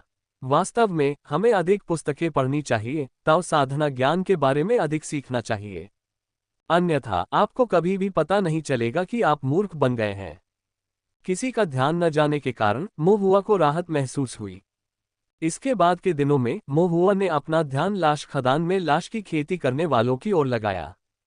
वह जानना चाहता था कि कांस्य ताबूत में किस प्रकार का शव बंद है, लेकिन शव शोधन के बारे में अपर्याप्त ज्ञान के साथ एक शौकिया होने के नाते उसे यह निर्धारित करना मुश्किल लगा। वह केवल उन लोगों से ही शुरुआत कर सकते थे जो इस विषय के विशेषज्ञ थे। ये शव साधक स्पष्टतः विशेषज्ञ थे। महुआ ने एक छोटी सी चाल का प्रयोग किया और कई शव साधकों से शव शोधन पर कुछ पुस्तकें चुरा लीं। उदाहरण के लिए बेसिक नेक्रोमेंसी विधि, लाश रक्त संवर्धन विधि, लाश शोधन की विस्तृत व्याख्या, लाश शोधन पर सामान्य चर्चा, नेक्रोमेंसी की स्वर्गीय कला, लाश द्वार की उत्पत्ति और प्रवाह, लाश वर्गीकरण सिद्धांत। श्रेणियां विविध थीं, जिनमें खेती की तकनीकें, सामान्य चर्चाएं, विविध निबंध, ऐतिहासिक अभिलेख, उपाख्यान शामिल थे। महुआ की आंखें चौड़ी हो गईं। ये सोचना कि ये शव साधक केवल शवों को परिष्कृत करने से ही इतने सारे पहलुओं पर शोध कर सकते हैं। खेती की दुनिया सचमुच विशाल और जटिल थी। महुआ ने इन कॉप्सपाथ पुस्तकों को पढ़ना शुरू करने के लिए समय निकाला, लेकिन कुछ ही दिनों के बाद उन्हें शरीर और मन में बेचैनी महसूस होने लगी। किताबें खूनी और अजीब सामग्री से भरी थीं, साथ में दिए गए चित्र क्रूर और बदसूरत थे, जिन्हें देखकर उबकाई आती थी। महुआ को कुछ हद तक असहाय महसूस हुआ। शव शोधन वास्तव में सामान्य लोगों के अध्ययन के लिए विषय नहीं है। कौन सा सामान्य साधक शव शोधन में रुचि रखेगा? महुआ अपना सिर हिलाने से खुद को नहीं रोक सका, लेकिन फिर भी उन्हें घृणा सहन करनी पड़ी और पढ़ना जारी रखना पड़ा। हालांकि काफी कुछ पढ़ने के बाद भी वह अभी भी आधे ज्ञान तक ही पहुंच पाए थे तथा कई भाग उनके लिए भ्रामक और अस्पष्ट थे। लगता है मुझमें शव शोधन की कला में प्रतिभा की कमी है। मो हुआ ने इस तथ्य को कुछ हद तक निराशा और राहत के साथ स्वीकार कर लिया। उसने इन किताबों का अवलोकन करने के लिए सरसरी तौर पर पढ़ा और खुद पर आगे पढ़ने का दबाव नहीं डाला। इसके बजाय उसने अपने कुछ सवाल लिख लिए और एक लाश साधक से परामर्श लेने की तैयारी करने लगा। इस शव साधक को ईमानदार, आज्ञाकारी और कुछ हद तक मंदबुद्धि होना आवश्यक था, अन्यथा उससे जानकारी प्राप्त करना आसान नहीं होगा। मो हुआ ने कई दिनों तक लाश खदान में लाश की खेती करने वालों के बीच जांच की और अचानक एक परिचित चेहरे को पहचान लिया। लू परिवार का एक युवा सदस्य लू मिंग, जिसका चेहरा कुछ कठोर था। मो हुआ की अभिव्यक्ति थोड़ी बदल गई। लू मिंग वह वही था जिसने, जब 5 खनन साधकों के लापता होने की पहली बार जांच की गई थी, मो हुआ के साथ लू परिवार की खदान में रास्ता दिखाने के लिए गया था, भयानक लाशों का सामना किया था, चक्कर आने तक उल्टी की थी और मो हुआ के डराने के तहत लू परिवार के कुछ रहस्यों का खुलासा किया था। वह लू परिवार साधक लू मिंग। लू मिंग ने अपना अहंकारी स्वभाव खो दिया था। उसका रंग दूसरे लाश साधकों की तरह कागज जैसा पीला था। उसकी अभिव्यक्ति बेजान और खोखली थी, उसमें जरा भी जान नहीं थी। वह ज्यादा बात नहीं करता था, दूसरों के आदेशों का आंख मूंद कर पालन करता था और एक जिंदा चलती लाश की तरह व्यवहार करता था। मो हुआ ने कुछ दिनों तक लू मिंग पर नजर रखी। ऐसा लग रहा था कि वह हाल ही में यहाँ आया था और यहाँ नया आया था, निचले स्तर के शव साधकों में से एक। उन्होंने अपना पूरा दिन लाशों को परिष्कृत करना सीखने और दूसरों के आदेशों का पालन करते हुए छोटे मोटे काम करने में बिताया। रात में वह अपने बिस्तर पर लाश की तरह लेट जाता, उसकी अभिव्यक्ति सुस्त होती, उसे पता नहीं होता कि वह क्या सोच रहा है। लू मिंग अभी भी पूछताछ के लिए काफी सुलभ था। मो हुआ ने उससे पहले भी कई सवाल पूछे थे। रात होने के बाद मो हुआ चुपके से अपने कमरे से निकल गया और लू मिंग के पत्थर के कक्ष में चला गया, चुपचाप उसे देखता रहा। पत्थर का कक्ष शांत था, आसपास कोई नहीं था। लू मिंग बिस्तर पर लेटा हुआ था, उसकी सुन्नसी सूरत अचानक दर्द में बदल गई। उसने दोनों हाथों से अपना सिर पकड़ लिया, बिस्तर पर कुंडली मारकर लेट गया और मन ही मन बुदबुदाया, उद्धरण चिन्ह ... मैं इतना बदकिस्मत क्यों हूं? सोचो कि यह लाश का शोधन है। मैं इसके लिए तैयार हूं। मैं इस जीवन में कभी शादी नहीं करूंगा। अल्पविराम। कुछ देर तक दुख में डूबे रहने के बाद उसने दीवार पर जोर से मुक्का मारा और शिकायत की, ये सब उस बदमाश की वजह से है। सारी गलती उसकी है। उसकी गलती। तुम मुझे किस बात के लिए दोषी ठहरा रहे हो? मो हुआ ने ऊंची आवाज में पूछा। शांत पत्थर के कक्ष में अचानक एक आवाज उभरी, भयानक और बच्चों जैसी। लू मिंग बुरी तरह डर गया। वह घबराकर इधर उधर घूमा और उठकर बैठ गया। तभी उसने देखा कि दीवार के पास रखी कुर्सी पर एक छोटी सी आकृति धीरे धीरे दिखाई दे रही है। बैकवोट आ। लू मिंग की चीख अचानक बंद हो गई क्योंकि उसने जल्दी से अपने मुंह को दोनों हाथों से ढक लिया। चीख अचानक रुक गई और अन्य शव साधकों को इसका पता नहीं चला। मो हुआ ने मेज पर रखी चायदानी उठाए, अपने लिए एक कप चाय डाली, उसे सूंघा, पाया कि वह घटिया गुणवत्ता की थी, लेकिन उसमें खून या मछली की गंध नहीं थी, बस सामान्य चाय थी। इसलिए उसने एक घूंट लिया, अपने होठों को चाटा और फिर लू मिंग से पूछा, तुम मुझे किस बात के लिए दोषी ठहरा रहे हो? आवाज तीखी और परिचित थी। लू मिंग ने अपनी घबराहट को कुछ हद तक शांत करते हुए ध्यान से देखा और पहचान लिया कि यह मो हुआ था, फिर धीरे धीरे शांत हो गया। यह एक व्यक्ति था, एक परिचित चेहरा, न कि कोई भूत, न ही कोई लाश। लू मिंग दीवार से टिककर हौंफने लगा। मो हुआ को देखकर लू मिंग कुछ आश्चर्यचकित हुआ, लेकिन पूरी तरह से अप्रत्याशित नहीं था। उसने मो हुआ को पहले भी लाश खदान में देखा था। कोई भी फॉर्मेशन मास्टर जिसके पास वास्तविक प्रतिभा और कौशल होगा, उसे लू परिवार द्वारा लुभाया जाएगा। मो हुआ कोई अपवाद नहीं था, लेकिन उसने अभी भी यह अनुमान नहीं लगाया था कि मो हुआ की स्थिति इतनी ऊंची हो सकती है कि वह शव खदान में प्रवेश कर सकेगी। उसे शव शोधन में शामिल होने की आवश्यकता नहीं होगी, उसके साथ बहुत अच्छा व्यवहार किया जाएगा और यहाँ तक कि वह लू परिवार के मुखिया के साथ खुलकर बातचीत और हंसी मजाक भी कर सकेगी। यहाँ तक कि लू परिवार के कई बुजुर्गों को भी ऐसा व्यवहार पसंद नहीं आया। उसे यह समझ में नहीं आया कि मो हुआ उसके कमरे में बिना किसी की नजर पड़े क्यों घुस आए। लू मिंग पूछना चाहता था, लेकिन हिम्मत नहीं हुई।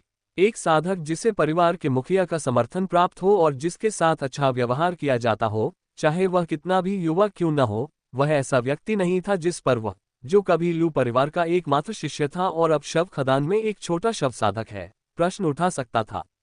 मो हुआ द्वारा पूछे गए प्रश्नों का उत्तर देने से भी वह नहीं चूका। लू मिंग हिचकिचाया, फिर बुदबुदाया, अगर आप न होते तो मुझे यहां नहीं भेजा जाता।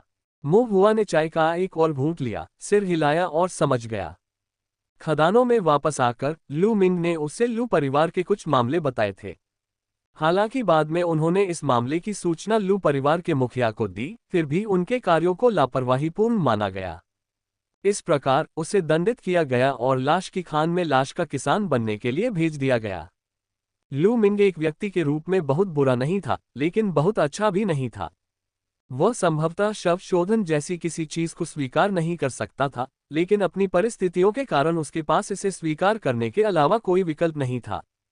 इसलिए वह एक चलती हुई लाश की तरह सुन्न भाव के साथ अपना दिन गुजारता था और रात में अकेले होने पर ही अपनी भावनाओं को व्यक्त करने का साहस करता था। मो हुआ ने एक पल सोचा, फिर अचानक पूछा, आपका शव शोधन कैसा चल रहा है? लू मिंग हैरान रह गया, उसे समझ नहीं आ रहा था कि मो हुआ ऐसा सवाल क्यों पूछेगा, लेकिन फिर भी उसने अनिच्छा से जवाब दिया, औसत, क्या आपने अभी तक किसी शव को परिष्कृत किया है? अभी नहीं, मैंने केवल अन्य शव साधकों का अनुसरण किया है और शव शोधन का कुछ ज्ञान सीखा है। मो हुआ की आंखें हल्की सी चमक उठी, तुमने कितना अच्छा सीखा है। ठीक है, लू मिंग ने टालते हुए कहा। मो हुआ ने कागज का एक छोटा सा टुकड़ा निकाला, खांसा और गंभीरता से कहा, तो फिर मैं तुम्हारी परीक्षा लूंगा। लू मिंग चौंका, क्यों? मो हुआ ने भौहें चढ़ाई, मैं ये देखने के लिए तुम्हारा परीक्षण कर रहा हूं कि क्या तुम में सुधार करने की इच्छा है। अगर तुम अच्छी तरह सीख गए तो मैं परिवार के मुखिया से तुम्हारी तारीफ करूंगा और शायद भविष्य में तुम्हारी पदोन्नति भी करवा दूंगा। मो हुआ ने लापरवाही से झांसा दिया। लू मिंग इस छल कपट से कुछ हद तक चकित था, लेकिन फिर भी उसने पूछा, क्यों? मो हुआ ने अपनी जीभ चटकाए, हम पहले भी एक बार मिल चुके हैं और यह मेरी वजह से है कि आप खदान में प्रवेश कर गए और एक लाश की खेती करने वाले बन गए। अगर मुझे नहीं पता होता तो मुझे कोई परवाह नहीं होती, लेकिन अब जब मुझे पता है तो स्वाभाविक रूप से मैं आपको कुछ लाभ देने, आपको मुआवजा देने का कोई रास्ता ढूंढना चाहता हूं। ओह, लू मिंग को ये तर्कसंगत लगा, फिर भी ये अतार्किक भी लगा। एक क्षणिक परिचित, बिना किसी कारण के उसके बारे में अच्छी बातें कहना। लू मिंग अभी भी कुछ उलझन में था। वह फिर से क्यों पूछना चाहता था, लेकिन इससे पहले कि वह पूछ पाता, मो हुआ ने उसे बीच में ही रोक दिया। मो हुआ ने कठोर चेहरे के साथ अहंकारपूर्वक कहा, जब मैं पूछूं तो आप जवाब दें, इतनी बेकार की बातें करने की कोई जरूरत नहीं है। मो हुआ के व्यवहार से भयभीत लू मिंग को थोड़ा दोषी महसूस हुआ और उसने धीरे से सिर हिलाया। मो हुआ ने फिर कागज के छोटे टुकड़े से पढ़ना शुरू किया। पत्र में कुछ शव शोधन संबंधी ज्ञान सूचीबद्ध था जिसे वह समझ नहीं पाया था, जैसे ज़ोंबीज़ के ग्रेड कैसे वर्गीकृत किए जाते हैं, ग्रेड और रैंक के बीच क्या संबंध है, ज़ॉम्बी कितने प्रकार के होते हैं और उनमें क्या क्षमताएं होती हैं, और इसी तरह। लू मिंग को समझ नहीं आया कि ऐसा क्यों हुआ, लेकिन उसने ईमानदारी से जवाब दिया, ज़ोंबी का ग्रेड और रैंक दोनों में विभाजित है। ग्रेड का तात्पर्य प्रथम, द्वितीय, तृतीय, चतुर्थ ग्रेड से है, जो क्यूई शोधन, फाउंडेशन स्थापना, गोल्डन कोर के स्तर पर साधकों के बराबर है। बैकवोट रैंक ज़ोंबी का पदानुक्रम है, जो गोल्डन, सिल्वर, ब्रॉन्ज, आयरन और सबसे निचले वॉकिंग कॉर्प्स में विभाजित है। ज़ोंबीज़ के ग्रेड और रैंक के बीच अंतर है, वे संबंधित हैं, फिर भी एक दूसरे से स्वतंत्र हैं। राक्षस जानवरों और अन्य श्रेणियों की तरह एक ज़ोंबी की ताकत उसके ग्रेड पर आधारित होती है। प्रथम श्रेणी का चलता फिरता शव, द्वितीय श्रेणी का चलता फिरता शव, तृतीय श्रेणी का चलता फिरता शव। प्रत्येक में प्रमुख सीमाओं के प्रारंभिक चरणों के अनुरूप शक्ति होती है। चलती लाश के ऊपर लोहे की लाश है और प्रत्येक रैंक बढ़ने के साथ ज़ोंबी की क्षमताओं में गुणात्मक परिवर्तन होता है। उनका मांस कठोर हो जाता है, उनका शव विष अधिक शक्तिशाली हो जाता है और उनके पास कुछ विशेष शवपथ क्षमताएं भी होती हैं। मो हुआ अभी भी कुछ उलझन में था और उसे ठीक से समझ नहीं आ रहा था, इसलिए उसने गंभीरता से पूछा, मुझे एक ज़ोंबी के ग्रेड और रैंक के बीच संबंध को सरलता से समझाने के लिए एक उदाहरण दीजिए। लू मिंग को ऐसा लगा जैसे कोई प्रशिक्षक उससे प्रश्न पूछ रहा हो।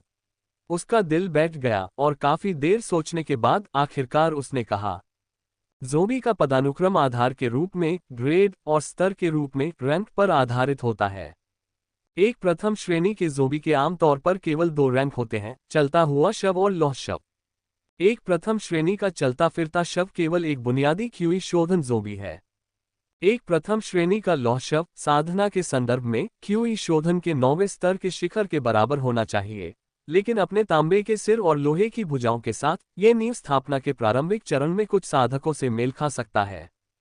द्वितीय श्रेणी के ज़ोंबी कम से कम चलने वाले शवों के रूप में शुरू होते हैं। आमतौर पर उन्हें लौह शवों में परिष्कृत किया जाता है, लेकिन अधिक से अधिक वे तांबे के शव बन सकते हैं। द्वितीय श्रेणी की चलती लाश की ताकत प्रथम श्रेणी की लोहे की लाश के बराबर होती है। हालांकि उनके सड़ते हुए मांस के कारण वे वास्तविक युद्ध में नुकसान में रहते हैं। द्वितीय श्रेणी का लौह शव काफी शक्तिशाली होता है, जो फाउंडेशन स्थापना के मध्य चरण के बराबर होता है, तथा फाउंडेशन स्थापना के प्रारंभिक चरण के प्रथम श्रेणी के लौह शवों को आसानी से पराजित कर सकता है। और द्वितीय श्रेणी का तांबे का शव, जिसकी मोटी शव क्यूई और कांस्य तथा लोहे जैसा मजबूत शरीर है, वह फाउंडेशन स्थापना के अंतिम चरण के बराबर है और बहुत मजबूत है। मो हुआ को अचानक समझ आ गया। उन्होंने पहले सोचा था कि सभी लौह शव एक जैसे हैं, सभी में फाउंडेशन स्थापना शक्ति है, लेकिन लौह शवों को भी ग्रेड के आधार पर विभाजित किया गया है। प्रथम श्रेणी लौह शव केवल फाउंडेशन स्थापना के बराबर है। द्वितीय श्रेणी का लौह शव आधार स्थापना के मध्य चरण में होता है, जो आधार स्थापना के प्रारंभिक चरण में साधकों की शक्ति से अधिक मजबूत होता है। इस तरह से देखा जाए तो लाश खदान में मौजूद लौह लाशों को सामान्यीकृत नहीं किया जा सकता। दरवाजे की रखवाली कर रही 2 लंबी लौह लाशें अवश्य ही द्वितीय श्रेणी की लौह लाशें होंगी। बाकी लौह शव प्रथम और द्वितीय श्रेणी का मिश्रण है। लू चेंगयुन के नेतृत्व में लाशों की समग्र ताकत मोहुआ की कल्पना से कहीं अधिक मजबूत है। मोहुआ ने भौहें चढ़ाईं। उसने लू मिंग की ओर देखा, फिर कहा, जारी रखो। लू मिंग ने सिर हिलाया। इसके अलावा थर्ड ग्रेड भी है, लेकिन हम उन्हें परिष्कृत नहीं कर पाए हैं, इसलिए रिकॉर्ड बहुत विस्तृत नहीं है। थर्ड ग्रेड ज़ॉम्बीज न्यूनतम रूप से वॉकिंग कॉर्प्स से शुरू होते हैं, लेकिन अधिकतम रूप से उन्हें गोल्डन कॉर्प्स में परिष्कृत किया जा सकता है। चौथी कक्षा से ऊपर न्यूनतम अभी भी चलता फिरता शव है, और यह कहा जाता है कि एक वास्तविक दिव्य देव ज़ोंबी को परिष्कृत करना भी संभव हो सकता है। लू मिंग ने मोहुआ को विस्तार से समझाया। मोहुआ ने मोटे तौर पर समझा। सभी ज़ॉम्बी ग्रेड पर आधारित हैं। परिष्कृत किए गए सभी ज़ॉम्बी वॉकिंग कॉर्प्स से शुरू होते हैं, लेकिन उनकी सीमाएं अलग अलग होती हैं। ग्रेड जितना ऊंचा होगा, रैंक की सीमा भी उतनी ही ऊंची होगी। प्रथम श्रेणी के लिए सीमा लौह शव है, द्वितीय श्रेणी के लिए सीमा ताम्र शव है, तथा तृतीय श्रेणी के लिए सीमा स्वर्ण शव है। लाश खदान में लाश शोधन की विधियां, जो झांग परिवार से ली गई हैं और सैकड़ों वर्षों से चली आ रही हैं, कमोबेश सटीक होनी चाहिए, भले ही उनमें कुछ विसंगतियां हों। तो फिर उस कांसे के ताबूत में किस तरह की लाश है? एक तांबे का शव फाउंडेशन स्थापना के अंतिम चरण के बराबर। फाउंडेशन स्थापना मध्य चरण एक बात है, लेकिन देर से फाउंडेशन स्थापना चरण का एक ज़ोंबी, भले ही परिष्कृत हो, लू चेंगयुन द्वारा नियंत्रित नहीं किया जा सकता है। यह मोहुआ की पिछली अटकलों से मेल नहीं खाता। क्या कोई विशेष प्रकार के ज़ॉम्बी होते हैं? मोहुआ ने फिर पूछा। मोहुआ को याद आया कि कॉर्पस गेट की उत्पत्ति और प्रवाह और कॉर्पस वर्गीकरण सिद्धांत दोनों में कुछ विशेष रूप से कार्यशील लाशों का उल्लेख किया गया है, जिन्हें हालांकि ग्रेड द्वारा वर्गीकृत किया गया है, लेकिन वे सामान्य रैंक श्रेणियों में नहीं आते हैं। वहाँ हैं। लू मिंग ने गंभीरता से सिर हिलाया। कुछ विशेष ज़ोंबीज हैं जिनके कार्य अद्वितीय हैं, उनका उपयोग विशिष्ट है और उनकी ताकत को सोना, चांदी, कांस्य, लोहा के आधार पर नहीं आंका जाता है।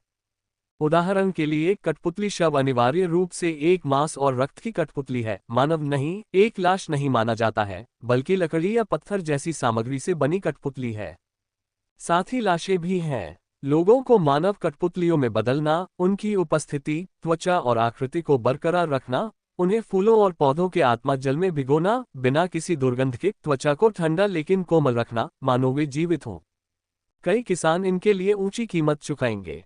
और वहां दफनाने के लिए मूर्तियां भी हैं। किसी व्यक्ति की हत्या करना और उसे दफनाने वाली लाश के रूप में परिष्कृत करना। इस प्रकार के ज़ॉम्बी का उपयोग आमतौर पर दफनाने के लिए किया जाता है। न केवल दानवपत, बल्कि अतीत में धर्मी दाऊ ने भी उनका उपयोग किया था। हजारों साल पहले महान संप्रदायों या कुलों के कुछ संप्रदाय नेता या सर्वोच्च बुजुर्ग अपनी मृत्यु के बाद कुछ करीबी साधकों को मृत्यु प्रदान करते थे और साथ में दफनाने के उद्देश्य से उन्हें शव की मूर्तियों में बदल देते थे। हालांकि ऐसे कृत्य बहुत मानवीय नहीं है और पिछले हजारों वर्षों में ताओवादी न्यायालय द्वारा इन्हें धीरे धीरे समाप्त कर दिया गया है। मो हुआ ने भौहें चढ़ाकर सुना। मानव कठपुतली जैसी साथी लाशें। क्या दफनाने के लिए शव की मूर्ति का उपयोग किया जाता है? जब कृषक विकृत हो जाते हैं तो वे सचमुच भयावह हो जाते हैं। शोधन की जटिलताएं इतनी प्रचुर हैं। ऐसा लगता है कि बाहरी लोग उत्साह देखते हैं जबकि अंदरूनी लोग इसके विविध तरीकों को जानते हैं। मो हुआ के विचार थोड़े से हिले और वह फिर से गहरी आवाज में बोला, तो फिर मैं एक बार फिर आपकी परीक्षा लेता हूं। मान लीजिए मैंने एक लाश को परिष्कृत कर लिया जिसका उपयोग बहुत सारे ज़ॉम्बी को नियंत्रित करने के लिए किया जा सकता है। इस प्रकार की लाश को क्या कहा जाना चाहिए? बहुत सारे ज़ॉम्बीज को आदेश देने के लिए। लू मिंग ने अपनी भौहें सिकुड़ी, कुछ देर सोचा और फिर कुछ अनिश्चितता के साथ कहा, मुझे ठीक से याद नहीं आ रहा। मो हुआ ने कहा, यह एक खुली किताब परीक्षा है, आप पाठ्य पुस्तकों से परामर्श ले सकते हैं। लू मिंग कुछ हद तक हैरान था। खुली किताब? मो हुआ ने सिर हिलाया। उसके व्यवहार से पता चल रहा था कि वह उदार है। अगर आप जवाब नहीं दे पाए तो वह आपको परेशान नहीं करना चाहता और यहाँ तक कि वह आपको किताब में खोजने की भी अनुमति देगा। लू मिंग को थोड़ा स्पर्श महसूस हुआ। उन्होंने तुरंत अपने भंडारण बैग से शव शोधन पर कई किताबें निकाली, उनमें से कुछ को कई बार खोजा और फिर झिझकते हुए कहा, कुछ प्रकार हैं। इसमें एक कॉपस बेल नाम की भी है जिसमें अन्य ज़ॉम्बीज को नियंत्रित करने के लिए ज़ॉम्बीज के शरीर में एक कॉप्स कंट्रोलिंग बेल लगाई जाती है। एक लालटेन शव नाम से है जिसमें शव को लालटेन की तरह इस्तेमाल किया जाता है तथा रास्ता दिखाने के लिए जलता हुआ मरहम लगाया जाता है। और एक है जिसका नाम है कॉप्स किंग, लाश राजा। मो हुआ के चेहरे पर आश्चर्य के भाव दिखाई दिए। लू मिंग ने खुद के बारे में कुछ अनिश्चित होते हुए पूछा, क्या कुछ गड़बड़ है? ठीक है, मो हुआ ने सिर हिलाया, ये लाश राजा है, आपने सही उत्तर दिया है। यदि ये हजारों लाशों को नियंत्रित कर सकता है तो लू चेंगयुन ने जिसे परिष्कृत किया है वो कोई और नहीं बल्कि एक लाश राजा ही होगा। लाश राजा? मो हुआ ने एक पल सोचा, फिर पूछा, मैं एक बार फिर आपकी परीक्षा लेता हूं, इस कॉपस किंग को कैसे परिष्कृत किया जाता है और एक बार उत्पन्न होने के बाद इसके क्या प्रभाव होते हैं? लू मिंग ने किताबें पलटी और फिर कहा, ऐसा लगता है कि यह सामान्य शव शोधन से कहीं अधिक जटिल है। एक लाश राजा को परिष्कृत करने के लिए चुने गए शव को विशेष होना चाहिए, साधारण शव काम नहीं करेंगे। इसके नियंत्रण में आने वाले असंख्य ज़ॉम्बीज को आदर्श रूप से जीवन में इसके अधीन होना चाहिए था, इसके नियंत्रण में। इस तरह मृत्यु के बाद जब वे ज़ॉम्बी में बदल जाते हैं तो समर्पण करने की अवशिष्ट प्रवृत्ति उन्हें लाश राजा द्वारा नियंत्रित करना आसान बना देती है। इस प्रकार नियंत्रित ज़ॉम्बीज के दुष्ट बनने या विद्रोही होने की संभावना बहुत कम हो जाती है। विचार करने के बाद लू मिंग ने एक उदाहरण दिया। अतीत में एक शक्तिशाली शव साधक ने एक संप्रदाय को नष्ट कर दिया, संप्रदाय के नेता को शव राजा में बदल दिया, फिर संप्रदाय के शिष्यों को लाश में बदल दिया। परिणामस्वरूप ये शिष्य लाशें स्वाभाविक रूप से संप्रदाय नेता लाश राजा के नियंत्रण में थीं। ऐसे अभिलेख भी हैं जो बताते हैं कि दक्षिणी बर्बर भूमि में छोटे राष्ट्रों को दानव साधकों द्वारा मार डाला गया था। राजा को मार दिया गया और उसे लाश राजा में बदल दिया गया और राष्ट्र के लोगों का नरसंहार किया गया और फिर उन्हें लाश में बदल दिया गया। इस प्रकार पूरे राष्ट्र को एक लाश राज्य में बदल दिया गया। मो हुआ का चेहरा अपरिवर्तित रहा, लेकिन अंदर ही अंदर वह आह भरने से खुद को रोक नहीं सका। एक संपूर्ण संप्रदाय, यहाँ तक कि साधकों का एक संपूर्ण राष्ट्र, सभी के माता पिता और रिश्तेदार थे, फिर भी उन्हें भयानक भाग्य का सामना करना पड़ा, यहाँ तक कि मृत्यु में भी उन्हें शांति नहीं मिली। राक्षस चिकित्सकों ने वास्तव में बहुत अधिक हत्याएं की। उनकी स्वार्थी और बेईमानी भरी खेती में कुछ भी वर्जित नहीं था। लू मिंग ने आगे कहा, इस प्रकार के सम्राट में लाश राजा बनने की सही योग्यता होती है, जो कि एक शव राजा को परिष्कृत करने के लिए एक उत्कृष्ट शव प्रारूप है। लेकिन ऐसे साधन दानव पथ के शक्तिशाली साधकों के तरीके हैं। शव शोधन के अपने अपरिष्कृत तरीकों से साधारण शव साधक संभवतः ऐसा नहीं कर सकते। मो हुआ ने कुछ और विवरण पूछे और लू मिंग ने एक एक करके उनका उत्तर दिया। प्रसन्न होकर मो हुआ ने सहमति में सिर हिलाया और प्रशंसा की। तुमने मन लगाकर पढ़ाई की है, इससे मेरा मन शांत हो गया है। कल लू परिवार के मुखिया के सामने मैं तुम्हारी तारीफ करूंगा, तुम्हें बढ़ावा दूंगा, ताकि तुम्हारा शव मार्ग फले फूले और तुम भीड़ से अलग दिखा। मेरी उम्मीदों को निराश मत करो। जब मोहुआ ने प्रशिक्षक यान के व्यवहार के बारे में सोचा तो उसके चेहरे पर गंभीर निर्देश का भाव आ गया। लेकिन लू मिंग परेशान दिख रहे थे और बोलने में हिचकिचा रहे थे। मोहुआ ने अप्रसन्नता से कहा, क्या तुम अभी भी संतुष्ट नहीं हो? मैं लू मिंग हकलाया, कहने की हिम्मत नहीं हुई। एक आंतरिक संघर्ष के बाद उसने अंततः गंभीरता से विनती की, सज्जन, क्या आप शायद लू परिवार के मुखिया से बात कर सकते हैं और मुझे बाहर जाने दे सकते हैं? तुम्हारा क्या मतलब है? मोहुआ ने गंभीर स्वर में पूछा। लू मिंग ने कड़वी मुस्कान के साथ जवाब दिया, मैं लाश का साधक नहीं बनना चाहता। मोहुआ ने जानबूझकर भौहें चढ़ाईं, तुम इतने कृतघ्न कैसे हो सकते हो?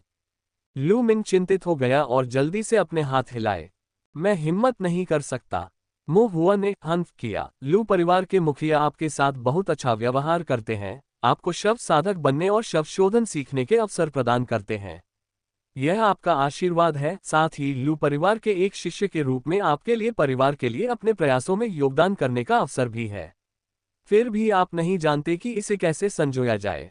लू मिंग को बिना आंसू के रोने का मन हुआ। एक बार जब मैं शव साधक बन गया और दानव पथ में प्रवेश कर गया तो मेरा पूरा जीवन समाप्त हो गया। वह जीवनसाथी नहीं ढूंढ पाएगा, संतान संबंधी कर्तव्यों को पूरा नहीं कर पाएगा। चाहे उसकी साधना कितनी भी ऊंची क्यों ना हो, वह केवल छाया में ही छिप सकता था, सारा दिन लाशों से निपट सकता था और ताओवादी न्यायालय द्वारा उसका पीछा किया जाएगा, समाज द्वारा उसे बहिष्कृत किया जाएगा, और कौन जानता है, एक दिन उसका पर्दाफाश हो जाएगा और फिर न्याय के नाम पर उसे समाप्त कर दिया जाएगा। ये सोचकर लू मिंग को इतना पछतावा हुआ कि उसका पेट हरा हो गया। मोहुआ ने थोड़ा सिर हिलाया। ये लू मिंग हालांकि थोड़ा धीमा था, फिर भी उसमें कुछ समझ थी। बहुत विचार करने के बाद हिचकिचाहट का नाटक करते हुए मोहुआ ने धीरे से एक आह भरी। ठीक है, आपसे मिलना भी एक तरह का भाग्य है। अगर आप शव साधक बनने को तैयार नहीं हैं, तो मैं आपके लिए इसे मुश्किल नहीं बनाऊंगा। लेकिन परिवार के मुखिया को आपको जाने देने के लिए राजी करना शायद असंभव है। एक बार जब आप बाहर आ जाएंगे तो आप निश्चित रूप से इस लाश खदान के रहस्यों को लीक कर देंगे। बस यहीं शांति से रहो। लू मिंग का चेहरा राख सा हो गया था। बिना भागे देर सवेर वह लाशों को परिष्कृत करने में लग जाएगा। यदि वह सफल हो गया तो वह लाशों से अविभाज्य हो जाएगा। यदि वह असफल हो जाता तो ज़ोंबी नियंत्रण खो देते और उसे खा जाते। ये पूरी तरह संभव था।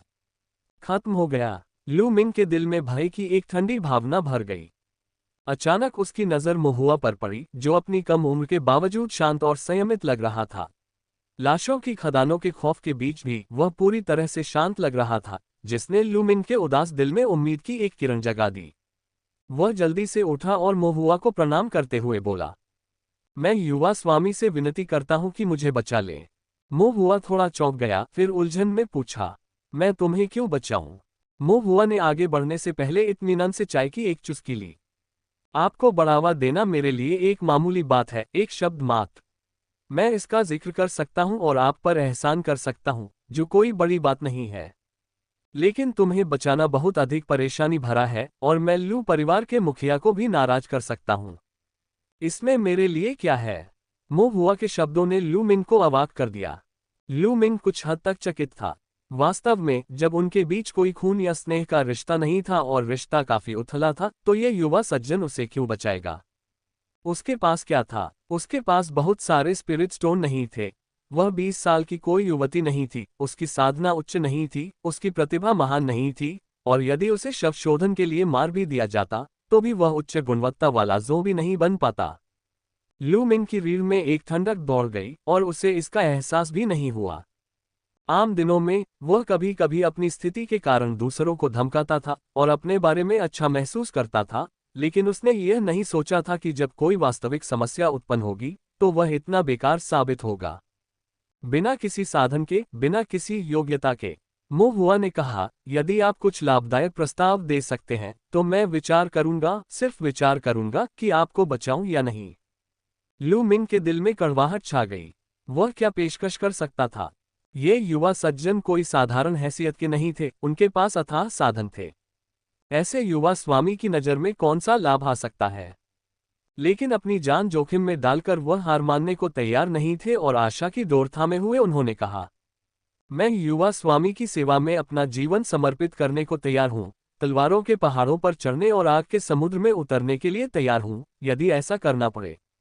मोहुआ की आंखें चमक उठीं। वह उन शब्दों का इंतजार कर रहा था। सबसे पहले मोहुआ ने अपना तिरस्कार व्यक्त किया, आप अपनी निम्न साधना और स्थिति के साथ, जो न तो ताओवादी कौशल और न ही शब्द शोधन में कुशल हैं, लू परिवार के एकमात्र शिष्य हैं, मेरे लिए बहुत कम उपयोगी होंगे, भले ही आप मेरी सेवा करें। इन शब्दों से लू मिंग को इतनी शर्मिंदगी हुई कि वह अपना सिर नहीं उठा सका। मोहुआ ने चिंतन का नाटक किया, फिर आह भरी, हालांकि एक दयालु दिल और जवान होने के लिए मुझे कौन दोषी ठहरा सकता है? मैं तुम्हारी परीक्षा लूंगा। मेरे लिए एक छोटा सा उपकार करो, और अगर तुम सफल हो गए तो मैं तुम्हें एक बार बचा लूंगा। मानो किसी गतिरोध से पुनर्जीवित हो गए हों, लू मिंग की अभिव्यक्ति अपार खुशी से चमक उठी और उन्होंने जल्दी से कहा, कृपया युवा स्वामी, अपनी आज्ञा दीजिए। मुझे लू परिवार के पुराने पूर्वज और लू परिवार के मुखिया के मामलों के बारे में पूछताछ करने में मदद करें। लू मिंग हैरान रह गया, उनके बारे में क्या? मोहुआ की बड़ी आंखें घूम गईं और वह फुसफुसाया, मुझे लू परिवार के पुराने पूर्वज और लू परिवार के मुखिया के मामलों के बारे में पूछताछ करने में मदद करें। लू मिंग हैरान रह गया, उनके बारे में क्या? कुछ भी चलेगा, मोहुआ ने कहा। गपशप, किस्से, अफवाहें, चाहे पुष्ट हो या सुनी सुनाई, उन्हें चुपके से इकट्ठा करो और मुझे रिपोर्ट करो। लू मिंग को संदेह हुआ और वह थोड़ा डरा हुआ था और उसने धीरे से पूछा, क्यों? तुम ये बातें क्यों जानना चाहते हो? मोहुआ का चेहरा सख्त हो गया, गंभीरता से जवाब देते हुए, मैं ये पुष्टि करना चाहता हूं कि लू परिवार का मुखिया एक बुरा व्यक्ति है या नहीं। लू मिंग ने आश्चर्य से कहा, बुरा? एक बुरा व्यक्ति? हाँ, मोहुआ ने घोषणा की, इस दुनिया में एक व्यक्ति जितना बुरा होता है, उतना ही अधिक वह हासिल कर सकता है। अब जब मैं उसके लिए काम कर रहा हूं, तो स्वाभाविक रूप से वह जितना बुरा होगा, उतना ही अच्छा होगा। वह जितना अधिक दुष्ट होगा, उतना ही अधिक वह रिश्तेदारी की अवहेलना करेगा, बेशर्म, मोटी चमड़ी वाला और बेईमान होगा, उसकी सफलता की संभावना उतनी ही अधिक होगी। लू मिंग हक्का बक्का रह गया। एक क्षण के लिए तो उसे समझ नहीं आया कि वह युवक परिवार के मुखिया की प्रशंसा कर रहा है या उसे कोस रहा है। क्या तुम समझ गए? मोहुआ ने लू मिंग से पूछा। लू मिंग ने समझने का नाटक किया और सिर हिलाया। अच्छा, आगे बढ़ो और कर लो। मोहुआ ने सिर हिलाया, लेकिन सावधान रहना, अपनी पोल मत खोलना, और याद रखना, इस मामले का मुझसे कोई लेना देना नहीं है। मैं बस एक दयालु, मासूम इंसान हूं जो तुम्हें दुख से मुक्ति दिलाना चाहता हूं। लू मिंग ने सिर हिलाया, हाँ युवा स्वामी। इसके बाद वह जानकारी जुटाने चले गए। जब मोहुआ के पास समय होता तो वह लू मिंग क्या कर रहा है, इस पर नजर रखने के लिए अपनी दिव्य इंद्री भी जारी करता। लू मिंग बहुत बुद्धिमान नहीं था और मोहुआ को डर था कि वह काम में गड़बड़ी कर सकता है। सौभाग्य से, यद्यपि वह पूछताछ कर रहा था, लेकिन वह बहुत अधिक जानबूझकर ऐसा नहीं कर रहा था। कभी कभी उसे बस बातचीत शुरू करने की जरूरत होती थी ताकि वह अन्य शब्द साधकों को आपस में बात करने दे सके, जबकि वह चुपचाप उनकी बातें सुनता रहता था। स्वयं निम्न स्तर का होने तथा लू परिवार का मान्यता प्राप्त शिष्य होने के कारण किसी को उस पर संदेह नहीं था। वास्तव में किसी को उसकी परवाह भी नहीं थी। कुछ दिनों बाद लू मिंग ने मोहुआ को एकत्रित जानकारी वापस भेज दी। उसके पास लू परिवार के पुराने पूर्वज और लू चेंगयुन के बारे में भी खबर थी। लू परिवार के पुराने पूर्वज से संबंधित मामले कमोबेश वही थे जो मोहुआ ने किंगलान से सुने थे। कठोर, लालची, फिजूल खर्च और अप्रत्याशित रूप से मनमौजी। उन्होंने न केवल खनन करने वाले साधकों का कठोरता से शोषण किया, बल्कि वे अपने शिष्यों के प्रति भी विशेष रूप से क्रूर थे। अक्सर उन्हें मारते पीटते और डांटते थे, जबकि स्वयं विलासितापूर्ण जीवन जीते थे और दूसरों के साथ कंजूसी से पेश आते थे। यह उनके उपनाम पूंजीवादी लू से बिल्कुल मेल खाता है। वास्तव में केवल गलत नाम ही होते हैं, गलत उपनाम नहीं। और लू मिंग के शब्दों से मोहुआ को लू चेंगयुन और लू परिवार के पुराने पूर्वज के बीच संबंधों के बारे में कुछ अफवाहें पता चलीं। मिंग ने लू परिवार के पुराने पूर्वज के बारे में बात करना शुरू किया। हालांकि वह लू परिवार का एक शिष्य था, फिर भी वह काफी साधारण, युवा और अनुभवहीन था। इन गहरे रहस्यों के बारे में न तो उसने कभी पूछताछ की थी और न ही उसे इनके बारे में पता था, और अब जब वह इनके बारे में बता रहा था तो उसे शुरुआत करना थोड़ा मुश्किल लग रहा था। ये कहना थोड़ा अपमानजनक है, लेकिन पुराने पूर्वज का व्यवहार असाधारण और कुछ हद तक कामुक था। मुहुआ को इसकी जानकारी थी। जिनहुआ स्ट्रीट पर कई वेश्यालय पूंजीवादी लू द्वारा विशुद्ध रूप से अपने भोग विलास और आनंद के लिए बनाए गए थे। लेकिन कुछ बातें ऐसी भी थीं जो मुहुआ को भी नहीं पता थी। लू मिंग फुसफुसाया, ऐसा कहा जाता है पुराने पूर्वज, उन्होंने अपने परिवार की महिलाओं को भी नहीं छोड़ा। मुहुआ हैरान रह गया, परिवार की महिलाएं? लू परिवार? लू मिंग ने कुछ शर्मिंदगी से सिर हिलाया। और तब लू मिंग को आगे बोलना मुश्किल लगा और वह कुछ देर तक हिचकिचाया। फिर उसने अपनी आवाज धीमी की और कहा, यह अफवाह है कि लू परिवार में कोई भी महिला शिष्य जो सुंदर थी, चाहे वह मुख्य वंश से हो या बगल की शाखा से, विवाहित हो या नहीं, उसे पुराने पूर्वज द्वारा कलंकित किया जाएगा। मुहुआ की पलकें प्रतिक्रिया में फड़क उठी। कोई ऐसा काम कैसे कर सकता है? उसे एक पूंजीवादी लू नहीं बल्कि जानवर लू कहा जाना चाहिए। बेशक ये सिर्फ अफवाहें हैं, जरूरी नहीं कि ये सच हो। लू मिंग ने अपने पुराने पूर्वज की प्रतिष्ठा को बचाने की कोशिश की, हालांकि वह बहुत आश्वस्त नहीं लग रहा था। पुराना पूर्वज एक कठोर व्यक्ति था, अन्य लोग उसके प्रति द्वेष रखते थे तथा नाराजगी के कारण झूठी अकथनीय अफवाहें फैला सकते थे। एम्पायर पर विशेष कहानियां खोजें। फिर भी मुहुआ को लगा कि इन अफवाहों के सच होने की पूरी संभावना है। आग के बिना धुआं नहीं होता, मक्खियां बिना दरार वाले अंडे पर नहीं बैठती। स्पष्टतः लू परिवार का पुराना पूर्वज वह टूटा हुआ बदबूदार अंडा था जिसकी ओर मक्खियां आकर्षित होती थीं। और तब मुहुआ ने फिर पूछा। वह जानना चाहता था कि लू परिवार के पुराने पूर्वज और लू चेंगयुन के बीच वास्तव में ऐसा क्या रिश्ता था जो उसे सभी आपत्तियों के बावजूद परिवार में विवाहित दामाद लू चेंगयुन को परिवार के मुखिया के पद पर पदोन्नत करने के लिए प्रेरित करेगा। लू मिंग ने कहा, यह मामला मिस झू से शुरू होना चाहिए। मिस झू? लू झू वह मुख्य वंश से पुराने पूर्वज की परपोती है, लू मिंग ने समझाया। पुराने पूर्वज इस परपोती से बहुत प्यार करते हैं। लू मिंग ने फिर फुसफुसाते हुए कहा, ऐसा कहा जाता है कि मिस झू वास्तव में पुराने पूर्वज की परपोती नहीं बल्कि उनकी जैविक बेटी है। मुहुआ का चेहरा इस भाव से मुरझा गया कि यह देखने के लिए बहुत ही घृणित है। यह तो बहुत ही क्रूर था। लू मिंग भी शर्मिंदा महसूस कर रहा था और उसने कमजोर स्वर में जवाब दिया, बेशक ये भी सिर्फ एक अफवाह है। उसके बाद क्या हुआ? मुहुआ ने अचानक आश्चर्य से पूछा, यह मिस झू वह ताओ साधना में लू चेंगयुन की साथी नहीं है ना? लू मिंग ने सिर हिलाया, हाँ वह है। केवल इतना ही नहीं, लू मिंग ने चौंकते हुए कहा, परिवार का मुखिया? वास्तव में एक दामाद है जिसने परिवार में शादी की है। यह अविश्वसनीय था कि उनके प्रतिष्ठित लू परिवार, जिसका दक्षिण यू शहर पर इतना मजबूत नियंत्रण था, का दामाद परिवार का मुखिया था। लू मिंग को आज भी इस बात पर विश्वास करना मुश्किल लगता है। यदि वह लाश की खान में न गया होता, संदिग्ध लोगों के साथ न रहा होता और उन चीजों के बारे में न सुना होता जो दिन के उजाले में दिखाई नहीं देती, तो वह अभी भी अनजान होता। मुहुआ ने थोड़ा सिर हिलाया, उसके चेहरे पर कोई आश्चर्य नहीं दिखा। लू मिंग ने आश्चर्य से कहा, सज्जन, क्या आप ये पहले से जानते थे? मुहुआ उदासीन और अनिर्णित रहे, उन्होंने केवल इतना कहा, जारी रखें। लू मिंग ने मुहुआ की ओर देखा, जिसकी अथाह गहराई और भी अधिक गहन लग रही थी। वह ऐसे गुप्त मामलों के बारे में जानता था। लू मिंग रुका, फिर अपना ऐसा कहा जाता है वाला लहजा दोहराया। ऐसा कहा जाता है। मिस झू एक दिन साउथ यू सिटी के बाहर परिवार के मुखिया से मिली और पहली ही नज़र में उनसे प्यार कर बैठी। एक साथ यात्रा करते हुए, खुशी खुशी बातचीत करते हुए और बहुत सी बातों पर सहमत होते हुए, मिस झू ने परिवार के मुखिया को परिवार में विवाह करने और अपना पति बनाने के लिए हर संभव प्रयास किया। मुहुआ ने अपना सिर हिलाया। ये कहानी नाटकीय और घिसी पिटी दोनों थी। उन्होंने टोंगशियान शहर में कहानीकारों से यह बात अनगिनत बार सुनी थी।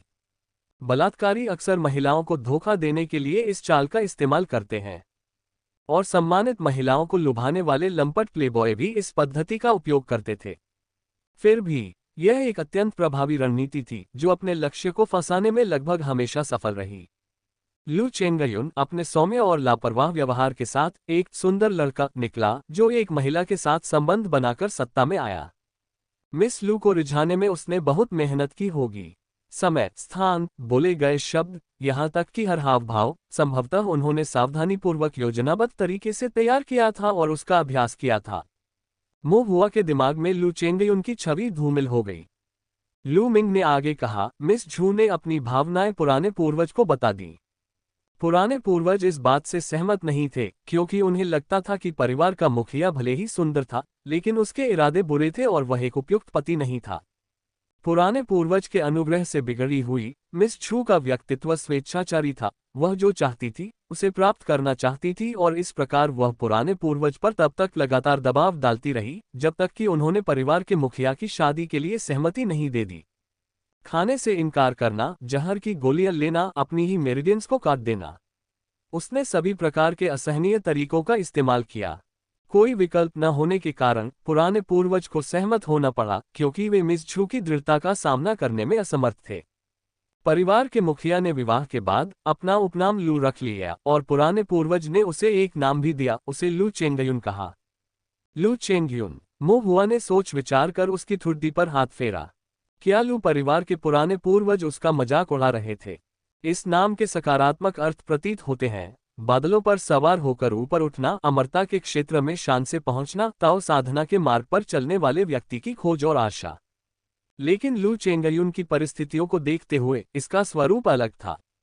लू चेंगयुन एक दामाद होने के नाते क्या बादलों पर सवार होना शब्द का अर्थ ये था कि वह लू परिवार से चिपके रहकर जीवन में ऊपर चढ़ गया था। अपनी हड्डियों में लू परिवार के पुराने पूर्वज शायद अभी भी लू चेंगयुन को तुच्छ समझते थे। इस नाम का उपयोग उन्हें ये याद दिलाने के लिए करते थे कि वे इस तथ्य को कभी न भूले कि वे एक दामाद बन गए हैं जो लू परिवार पर निर्भर है। एक व्यक्ति बुरी नीयत रखता है और दूसरा व्यंग्यात्मक है। ये दोनों सचमुच एक ही कपड़े से बने थे। मो हुआ ने आगे पूछा, लू परिवार में कितने लोग इसके बारे में जानते हैं? लू मिंग ने अपना सिर हिलाया, बहुत कम। लाश की खदान में प्रवेश करने से पहले मैं इतने लंबे समय से लू परिवार में था और मैंने इसके बारे में कभी कोई आहट भी नहीं सुनी थी। हुआ ने सोचा, ऐसा लगता है कि उन्होंने मामले को शांत करने का कोई रास्ता ढूंढ लिया है। हाँ, लू मिंग ने सिर हिलाया। यह मिस झू थी। मिस झू किसी को भी परिवार के मुखिया द्वारा कबीले में विवाह करने की बात कहने की अनुमति नहीं देती हैं। जिन लोगों को इस बारे में पता था उन्हें चुप करा दिया गया है। बाहरी लोगों से इस बारे में बात करने से मना किया गया है। निजी नौकरानियों और परिचारिकाओं को भी बदल दिया गया है। बाहरी लोगों को वे केवल यही बताते हैं कि परिवार का मुखिया लू परिवार की एक शाखा से है जिसके माता पिता की मृत्यु जल्दी हो गई थी, लेकिन वह बहुत प्रतिभाशाली है जिसके कारण पुराने पूर्वज ने उसका विवाह मिस झू से कराया था। मो हुआ ने अपनी शंका व्यक्त की, यदि उनका उपनाम एक ही है तो क्या एक ही कबीले में विवाह करना उचित है? लू मिंग ने सिर हिलाया। एक ही कुल में लेकिन अलग अलग शाखाओं में 3 पीढ़ियों के बाद रक्त संबंध कमजोर हो जाते हैं। वंश वृक्ष की पुष्टि के बाद विवाह संभव है। मो हुआ ने धीरे से सिर हिलाया, फिर पूछा, लू चेंगयुन जो परिवार में विवाहित था, परिवार का मुखिया कैसे बन गया? खानों के कारण। मो हुआ की निगाहें थोड़ी तेज हो गईं। खाने? लू मिंग ने कहा, मिस झू पूरे दिल से परिवार के मुखिया के प्रति समर्पित हैं। उनके समर्थन से परिवार के मुखिया ने जल्दी ही कुछ वास्तविक शक्ति प्राप्त कर ली और कुछ खदानों का प्रबंधन करना शुरू कर दिया। शुरू में तो कोई खास अंतर नहीं था, लेकिन कुछ समय बाद परिवार के मुखिया द्वारा प्रबंधित खदानों से होने वाला लाभ लू परिवार की अन्य खदानों की तुलना में लगभग 10वां हिस्सा अधिक हो गया। 10वां हिस्सा अधिक। मो हुआ की निगाहें बर्फीली हो गईं। बिना किसी कारण के कोई व्यक्ति दूसरों की तुलना में 10वां हिस्सा अधिक कैसे कमा सकता है? मो हुआ ने खदानों में लाशों के बारे में सोचा। शुरू में तो उसे केवल संदेह था, लेकिन अब वह लगभग निश्चित हो गया था। लू चेंगयुन ने वास्तव में खनन के लिए शव शोधन का अभ्यास किया। यह संभावना है कि जिस क्षण से वह खदानों का प्रभारी था, लू चेंगयुन ने गुप्त रूप से लाशों को परिष्कृत किया और उनका उपयोग खदानों के लिए किया। अन्य लोगों ने जीवित प्राणियों का उपयोग खनन के लिए किया। लू चेंगयुन दिन में जीवित लोगों को और रात में मृत लोगों को खदान में काम पर लगाता था, जिससे स्वाभाविक रूप से खदानों को अधिक लाभ होता था। उन्होंने इसका उपयोग धीरे धीरे कबीले के भीतर वास्तविक शक्ति हासिल करने के लिए भी किया। कबीले के लिए लाभ सबसे अधिक मूर्त चीज थी। यदि लू चेंगयुन खनन के लिए लाश का उपयोग कर सकता था और खदान के मुनाफे को 2 गुना कर सकता था, तो लू परिवार के पुराने पूर्वज भी उसे नए सम्मान के साथ देखते। जहां तक लू चेंगयुन द्वारा इस्तेमाल किए गए साधनों का सवाल है, लू परिवार के पुराने पूर्वज के चरित्र को देखते हुए भले ही वह जानता हो, उसे इसकी परवाह नहीं होगी। तो खदानों से होने वाले उच्च लाभ के कारण लू चेंगयुन परिवार का मुखिया बन गया। लू मिंग ने थोड़ा सिर हिलाया, ऐसा ही लगता है, ऐसा लगता है। मो हुआ की नजर थोड़ी हटी, उसने देखा कि लू मिंग आगे बोलने में हिचकिचा रहा है, और कहा, क्या आप कुछ और कहना चाहते हैं?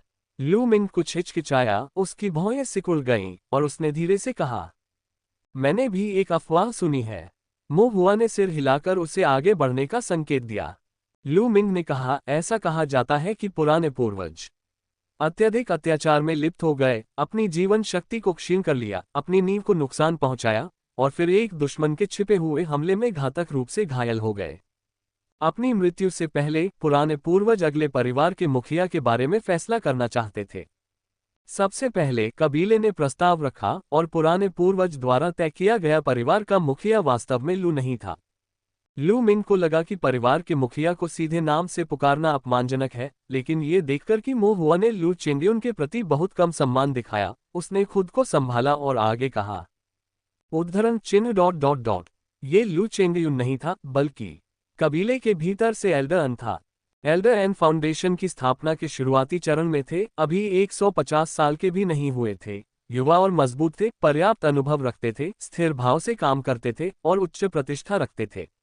सभी ने एकमत से सोचा था कि एल्डर एन ही परिवार के मुखिया बनेंगे। लेकिन अप्रत्याशित रूप से कुछ घटित हुआ, और अपनी मृत्यु से ठीक पहले पुराने पूर्वज ने अचानक अपना मन बदल लिया। उन्होंने हठपूर्वक लू चेंगयुन को परिवार का मुखिया बनाने पर जोर दिया, और किसी के विरोध का कोई महत्व नहीं था। मो हुआ ने भौहें चढ़ाईं। क्या लू मिंग ने लू परिवार के पुराने पूर्वज के साथ कोई सौदा किया था? मृत्यु से ठीक पहले किस प्रकार का सौदा हो सकता है? पूंजीपति लू के स्वार्थी और लाभ प्रेरित स्वभाव को देखते हुए इस सौदे में लू परिवार के हितों को शामिल नहीं किया जाना चाहिए, बल्कि केवल उसके अपने लाभ को ध्यान में रखना चाहिए। मो हुआ की निगाहें ठंडी हो गईं। उन्होंने स्वर्ण वेदी पर पीले कपड़े से ढकी और धूपबत्ती के पास आध्यात्मिक मांस चढ़ाए जाने वाली विचित्र चीज के बारे में सोचा, जो मानव, राक्षस और ज़ोंबी का मिश्रण लग रही थी। मो हुआ के दिल में ठंडक पहुंचने लगी। उस एल्डर एन के बारे में क्या? मो हुआ ने फिर पूछा। गायब हो गए, मृत, या बस लापता? लू मिंग ने अपना सिर हिलाया, मैंने केवल ये सुना है कि वह लापता हो गया है। ऐसा कहा जाता है कि लू चेंगयुन के परिवार का मुखिया बनने के बाद एल्डर एन हाशिए पर और असंतुष्ट महसूस कर रहा था, वह कभी भी किसी काम से वापस नहीं लौटा। कुछ लोग ये भी अनुमान लगाते हैं कि परिवार के मुखिया ने एल्डर एन की हत्या की, लेकिन बिना किसी सबूत के मामला यूं ही टल गया। मो हुआ ने सिर हिलाया। तो इस एल्डर एन की मृत्यु हो गई होगी। लू चेंगयुन, जो दिखने में सौम्य था, वास्तव में प्रतिशोधी था और निस्संदेह एल्डर एन को मारकर किसी भी खतरे को खत्म कर देगा। वह संभवतः न केवल उसे मार डालेगा, बल्कि उसके शरीर का उपयोग शव शोधन के लिए भी करेगा। 10,000 लाशों के समूह के उन लोहे के ताबूतों के भीतर संभवतः एल्डर एन के अवशेष रखे गए हैं। बस इतना ही था। लू मिंग ने इतनी ही जानकारी एकत्र की थी। बाकी सब तो मामूली, महत्वहीन विवरण थे, जिनका पूरी स्थिति से कोई संबंध नहीं था। मो हुआ ने एक कंबल निकाला और लू मिंग को दे दिया। मैं हमारे समझौते का सम्मान कर रहा हूं, मैं आपकी जान बचा रहा हूं। लेकिन अभी भागने के बारे में सोचना भी मत। तुम ज्यादा दूर नहीं जा पाओगे, और बेहतर होगा कि तुम कुछ देर यहीं रुको। इस कंबल पर एक संरचना है जो आपकी उपस्थिति को छिपा सकती है। यदि इन शव खानों में कुछ भी अप्रत्याशित घटित हो जाए, तो एक कोना ढूंढ लें, अपने आप को इस कंबल से ढक लें, और वहीं रुक जाएं। तूफान के गुजर जाने के बाद वहां से निकल जाने का मौका ढूंढो। जीवन रक्षा आपके अपने भाग्य पर निर्भर होगी। मैं आपकी इतनी ही मदद कर सकता हूं। लू मिंग ने कंबल पकड़ लिया, घबराहट महसूस कर रहा था, और खुद को पूछने से नहीं रोक सका, क्या?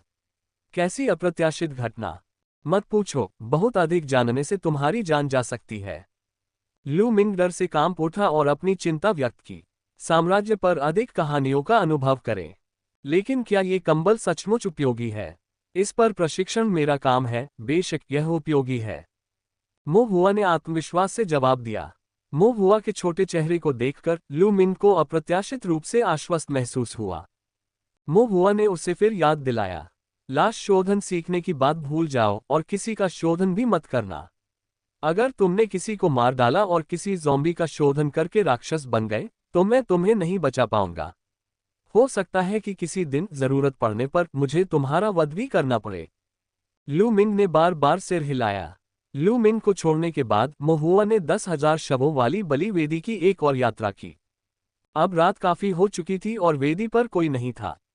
महुआ ने अभी भी बिग टाइगर को नियंत्रित किया, हॉल के दरवाजे खोले और छोटे ज़ोंबी का उपयोग करके भित्ति चित्र का दरवाजा खोला और स्वर्ण बलि वेदी के सामने पहुंचा। ये वेदी सोने से चमक रही थी, अत्यंत आलीशान थी। महुआ ने पहले ध्यान नहीं दिया था। अब जब उसने इसके बारे में सोचा तो ये सभी चीजें लू परिवार के पुराने पूर्वज के स्वाद के अनुरूप थीं। क्या ऐसा हो सकता है कि इस वेदी पर विराजमान व्यक्ति कोई और नहीं बल्कि लू परिवार का पुराना पूर्वज था? और भित्ति चित्र पर जो क्रूर और क्रूर अर्ध मानव अर्ध शव चेहरा है, क्या वह भी वही हो सकता है? पूंजीवादी लू, यह अच्छी बात है कि मैंने पीला कपड़ा नहीं उठाया, अन्यथा वास्तव में खतरा हो सकता है। लेकिन इसे उठाए बिना मैं अपने अनुमान की पुष्टि कैसे कर सकता हूं? महुआ दुविधा में था। उसी समय प्रवेश द्वार के पास भित्ति चित्र पर हलचल मच गई। महुआ का दिल दहल गया, कोई आ रहा है। इस समय वेदी पर कौन आएगा? झांग क्वान या लू चेंगयुन? महुआ ने छोटे ज़ोंबी को ताबूत में ईमानदारी से लिटा दिया, फिर दिव्य इंद्रिय से आसपास के वातावरण को स्कैन करते हुए किसी का कोई निशान न पाकर उसने अपना रूप छुपा लिया और अपनी सांस को न्यूनतम तक कम कर दिया। चुपके से वेदी के पीछे छिप गया। जल्द ही भित्ति चित्र पर स्याही लहरदार होने लगी, जिससे एक प्रवेश द्वार का निर्माण हुआ। एक किसान जो जरी के वस्त्र पहने हुए था और जिसका चेहरा सौम्य था, अंदर आया। ये वास्तव में लू चेंगयुन था। चेंगयुन वेदी में गया और कांस्य ताबूत खोलकर संरचना बनाना शुरू कर दिया। परिवार के मुखिया के रूप में लू चेंगयुन सामान्य दिनों में व्यस्त रहते थे। अगर दिन में कोई काम आ जाता और उन्हें देर हो जाती तो वे रात में वेदी पर आकर आत्माधुरी रक्त संरचना तैयार करते। महुआ ने यह देखकर कि उसे नहीं पकड़ा गया है, राहत की हल्की सांस ली। ऐसा लग रहा था कि लू चेंगयुन की दिव्य इंद्रिय सचमुच उसकी अपनी इंद्रिय से कमजोर थी। सतर्कता के अभाव में वह आसानी से अपनी छिपी हुई स्थिति को देख पाने में असफल रहा। हालांकि वह लापरवाह नहीं हो सकता था और खुद को खतरे में नहीं डाल सकता था। अन्यथा यदि लू चेंगयुन को पता चल जाए कि वह रात के अंधेरे में वेदी में घुस रहा है तो कोई भी स्पष्टीकरण उसे उस पर दोबारा भरोसा दिलाने में सक्षम नहीं होगा। वह संभवतः उसे मार देगा और उसे एक छोटे ज़ोंबी में बदल देगा।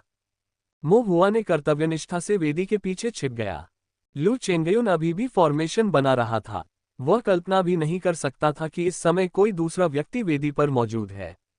शांत वेदी में केवल स्याही से भीगे ब्रश की अत्यंत धीमी ध्वनि और स्ट्रोक की सरसराहट सुनाई दे रही थी। एक बार जब लू चेंगयुन ने फॉर्मेशन बनाना शुरू किया तो वह पूरी तरह से उसमें तल्लीन हो गया। महुआ ने अपनी परिधीय दृष्टि का उपयोग करके उस पर एक नजर डाली। लू चेंगयुन ने ध्यान नहीं दिया। महुआ ने थोड़ा सिर हिलाया। आध्यात्मिक धुरी संरचना को चित्रित करना बहुत कठिन था। आध्यात्मिक धुरी संरचना को चित्रित करने के लिए गहन एकाग्रता, दिव्य इंद्रियों का भरपूर उपयोग तथा सभी विचारों को संरचना पैटर्न पर केंद्रित करने की आवश्यकता थी ताकि वह किसी अन्य चीज से विचलित न हो। लेकिन महुआ ने ज्यादा बेशर्मी दिखाने की हिम्मत नहीं की। उसने बस अपनी हिम्मत जुटाई और बिना किसी भावना, हत्या के इरादे या किसी भी तरह के विचारों से रहित होकर अपने मन को एकाग्र किया और एक खाली और शांत नजर से लू चेंगयुन को फॉर्मेशन बनाते हुए चुपके से देखा। दिव्य ज्ञान शून्य और स्पष्ट होने के कारण उसका पता लगने की संभावना कम थी। लू चेंगयुन जो संरचना बना रहा था वह आध्यात्मिक धुरी का एक दुष्ट संरचना होने के बावजूद उसकी दिन की तकनीकों से भिन्न थी। लू चेंगयुन स्वभाव से ही शक्की स्वभाव का था। ये सोचते हुए भी कि महुआ इससे समझ या सीख नहीं सकता, जब उसने महुआ के सामने आध्यात्मिक धुरी संरचना बनाई तब भी वह पीछे हट गया। उन्होंने कुछ अनावश्यक फॉर्मेशन पैटर्न शामिल किए और फॉर्मेशन पिवट की संरचना में परिवर्तन किया। कुछ भयावह तकनीकों के विवरण में भी अंतर था। महुआ को अचानक समझ आ गया।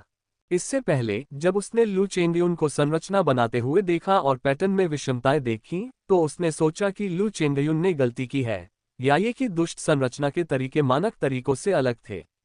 अब जाकर उसे इसका एहसास हुआ। लू चेंगयुन उसे लगातार गुमराह करता रहा था। सचमुच चालाक। लू चेंगयुन को यह नहीं पता था कि महुआ ने पहले से ही आध्यात्मिक धुरी संरचना का अधिकांश हिस्सा सीख लिया था। बाद में जब लू चेंगयुन ने मोहुआ के सामने आत्मा धुरी गठन चार्ट का प्रदर्शन किया तो केवल उन कुछ ही क्षणों में मोहुआ ने आध्यात्मिक धुरी गठन के शेष भागों को याद कर लिया था। उसे चित्र बनाते देखने की जरूरत नहीं थी, क्योंकि मोहुआ ने पहले ही यह सीख लिया था। मोहुआ का उसे फॉर्मेशन बनाते देखना केवल सीखने और सुधार करने, किसी भी चूक की जांच करने और ये देखने के लिए था कि क्या उसने कोई पीछे का रास्ता छोड़ा है, इसलिए नहीं कि वह वास्तव में उससे सीखना चाहता था। लू चेंगयुन की तुच्छ चालें अंधे पर इश्कबाजी भरी निगाहें डालने जैसी थीं, एक पूरी तरह से निरर्थक प्रयास। मोहुआ ने फिर से अपनी भौहें सिकोड़ लीं। लू चेंगयुन की सावधानी उसके लिए एक चेतावनी थी। सोल पिवट अल्टीमेट फॉर्मेशन लू चेंगयुन का मुख्य रहस्य था। उन्होंने लाश राजा को नियंत्रित करने और लाशों के झुंड को आदेश देने के लिए आध्यात्मिक धुरी संरचना का उपयोग करने की योजना बनाई। आध्यात्मिक धुरी संरचना उनकी जीवन रेखा थी। वह इसे कभी किसी को नहीं सिखाएगा, मोहुआ को भी नहीं। उसे आध्यात्मिक धुरी निर्माण सिखाने के वादे खोखले शब्दों के अलावा कुछ नहीं थे। मोहुआ को अपने दिल में ठंडक महसूस हुई। अब तक लू चेंगयुन शायद यह मानता था कि पूरे माइनर वाइल्डनेस राज्य सीमा में वह एकमात्र व्यक्ति था जो आध्यात्मिक धुरी संरचना को जानता था। आध्यात्मिक धुरी अनुक्रमों का पूरा सेट भी केवल वही समझ सकता था। वह राजाओं में राजा था जो शव राजा को नियंत्रित करता था। इसलिए यह तथ्य कि मोहुआ ने आध्यात्मिक धुरी संरचना सीख ली थी, लू चेंगयुन को बिल्कुल भी ज्ञात नहीं हो सका। एक बार जब उसे पता चला कि मोहुआ ने आध्यात्मिक धुरी संरचना में महारत हासिल कर ली है और अनुक्रमिक संरचना पैटर्न में बदलाव करके लौह शवों और चलने वाले शवों पर उसके नियंत्रण को अस्थिर कर सकता है, वह निश्चित रूप से उसे मार डालेगा। किसी भी परिस्थिति में वह अपनी जान नहीं बख्शेगा। चाहे वह कितना भी प्रतिभाशाली हो या उसके लिए कितना भी उपयोगी हो, इससे कोई फर्क नहीं पड़ता। भले ही मैं उसका पिता होता, मुझे लगता है इससे कोई फर्क नहीं पड़ता, वह फिर भी मुझे मारने का कोई रास्ता खोज ही लेता। मोहुआ ने चुपचाप सोचा, जो व्यक्ति अपने स्वामी और पूर्वजों को मार सकता है और शवों को परिष्कृत कर सकता है, उससे निश्चित रूप से विवेक की अपेक्षा नहीं की जा सकती। मोहुआ ने इस अवसर का उपयोग लू चेंगयुन की संरचना को पुनः चित्रित करने की तकनीक को देखने के लिए किया। इस समय वेदी में कोई बाहरी व्यक्ति नहीं था और लू चेंगयुन अब कोई रहस्य नहीं रखता था। उसने स्वयं को पूरी तरह से आध्यात्मिक धुरी के दुष्ट स्वरूप को चित्रित करने में समर्पित कर दिया। वह अभी भी कांस्य ताबूत पर चित्र बनाने के लिए मानव रक्त में डूबी हुई अस्थि कलम का उपयोग कर रहा था। उसकी आंखें हरे प्रकाश से चमक रही थीं, मानो वह किसी भयावह प्रकार की दिव्य इंद्रिय का प्रयोग कर रहा हो। इसके कारण लू चेंगयुन कुशलता से चित्र बना रहा था और उसकी गति भी धीमी नहीं थी। मोहुआ कुछ आश्चर्यचकित हुआ। वास्तव में दुष्ट संरचना की तकनीकें उपयोगी थीं। एक फॉर्मेशन मास्टर जो इसे स्वयं पूरी तरह से साकार नहीं कर सकता, फॉर्मेशन पैटर्न को पूरा करने में असमर्थ है, वह स्वयं फॉर्मेशन को बनाने में मदद के लिए कुछ परंपरागत तरीकों का उपयोग करेगा। मानव त्वचा, मानव रक्त, मानव हड्डियां इत्यादि। साधक स्वाभाविक रूप से आध्यात्मिक शक्ति के प्रति सजग होते हैं। चित्रांकन के लिए मानव सामग्री का उपयोग, जो कि संरचना के लिए एक माध्यम के रूप में कार्य करता है, संरचना के चित्रांकन की कठिनाई को कम कर सकता है तथा इसकी शक्ति को बढ़ा सकता है। लेकिन ये केवल सीमा को कम करने के तरीके थे। सीधे शब्दों में कहें तो ये धोखाधड़ी थी। मोहुआ ने खुद को सिर हिलाया। ये लू चेंगयुन गठन कौशल के मामले में अभी भी खुद जितना अच्छा नहीं था। आखिरकार मोहुआ ने बिना किसी धोखाधड़ी के ईमानदारी से स्पिरिट पिवट फॉर्मेशन तैयार किया था। ऐसा लगता है कि मैं अभी भी बहुत प्रभावशाली हूँ। बैकवोट बैकवोट बैकवोट। मोहुआ को अपने दिल में थोड़ी सी आत्मसंतुष्टि महसूस हुई।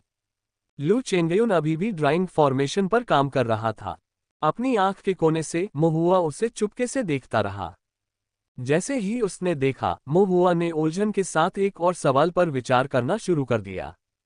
लू चेंगयुन ने लाश राजा को किस प्रकार परिष्कृत किया? यदि वेदी पर चढ़ाई गई भेंट लू परिवार के पुराने पूर्वज पूंजीवादी लू की लाश थी, तो इस कांस्य ताबूत के भीतर क्या सील किया गया था? लू चेंगयुन कांस्य ताबूत पर आध्यात्मिक धुरी बुराई संरचना बना रहा था।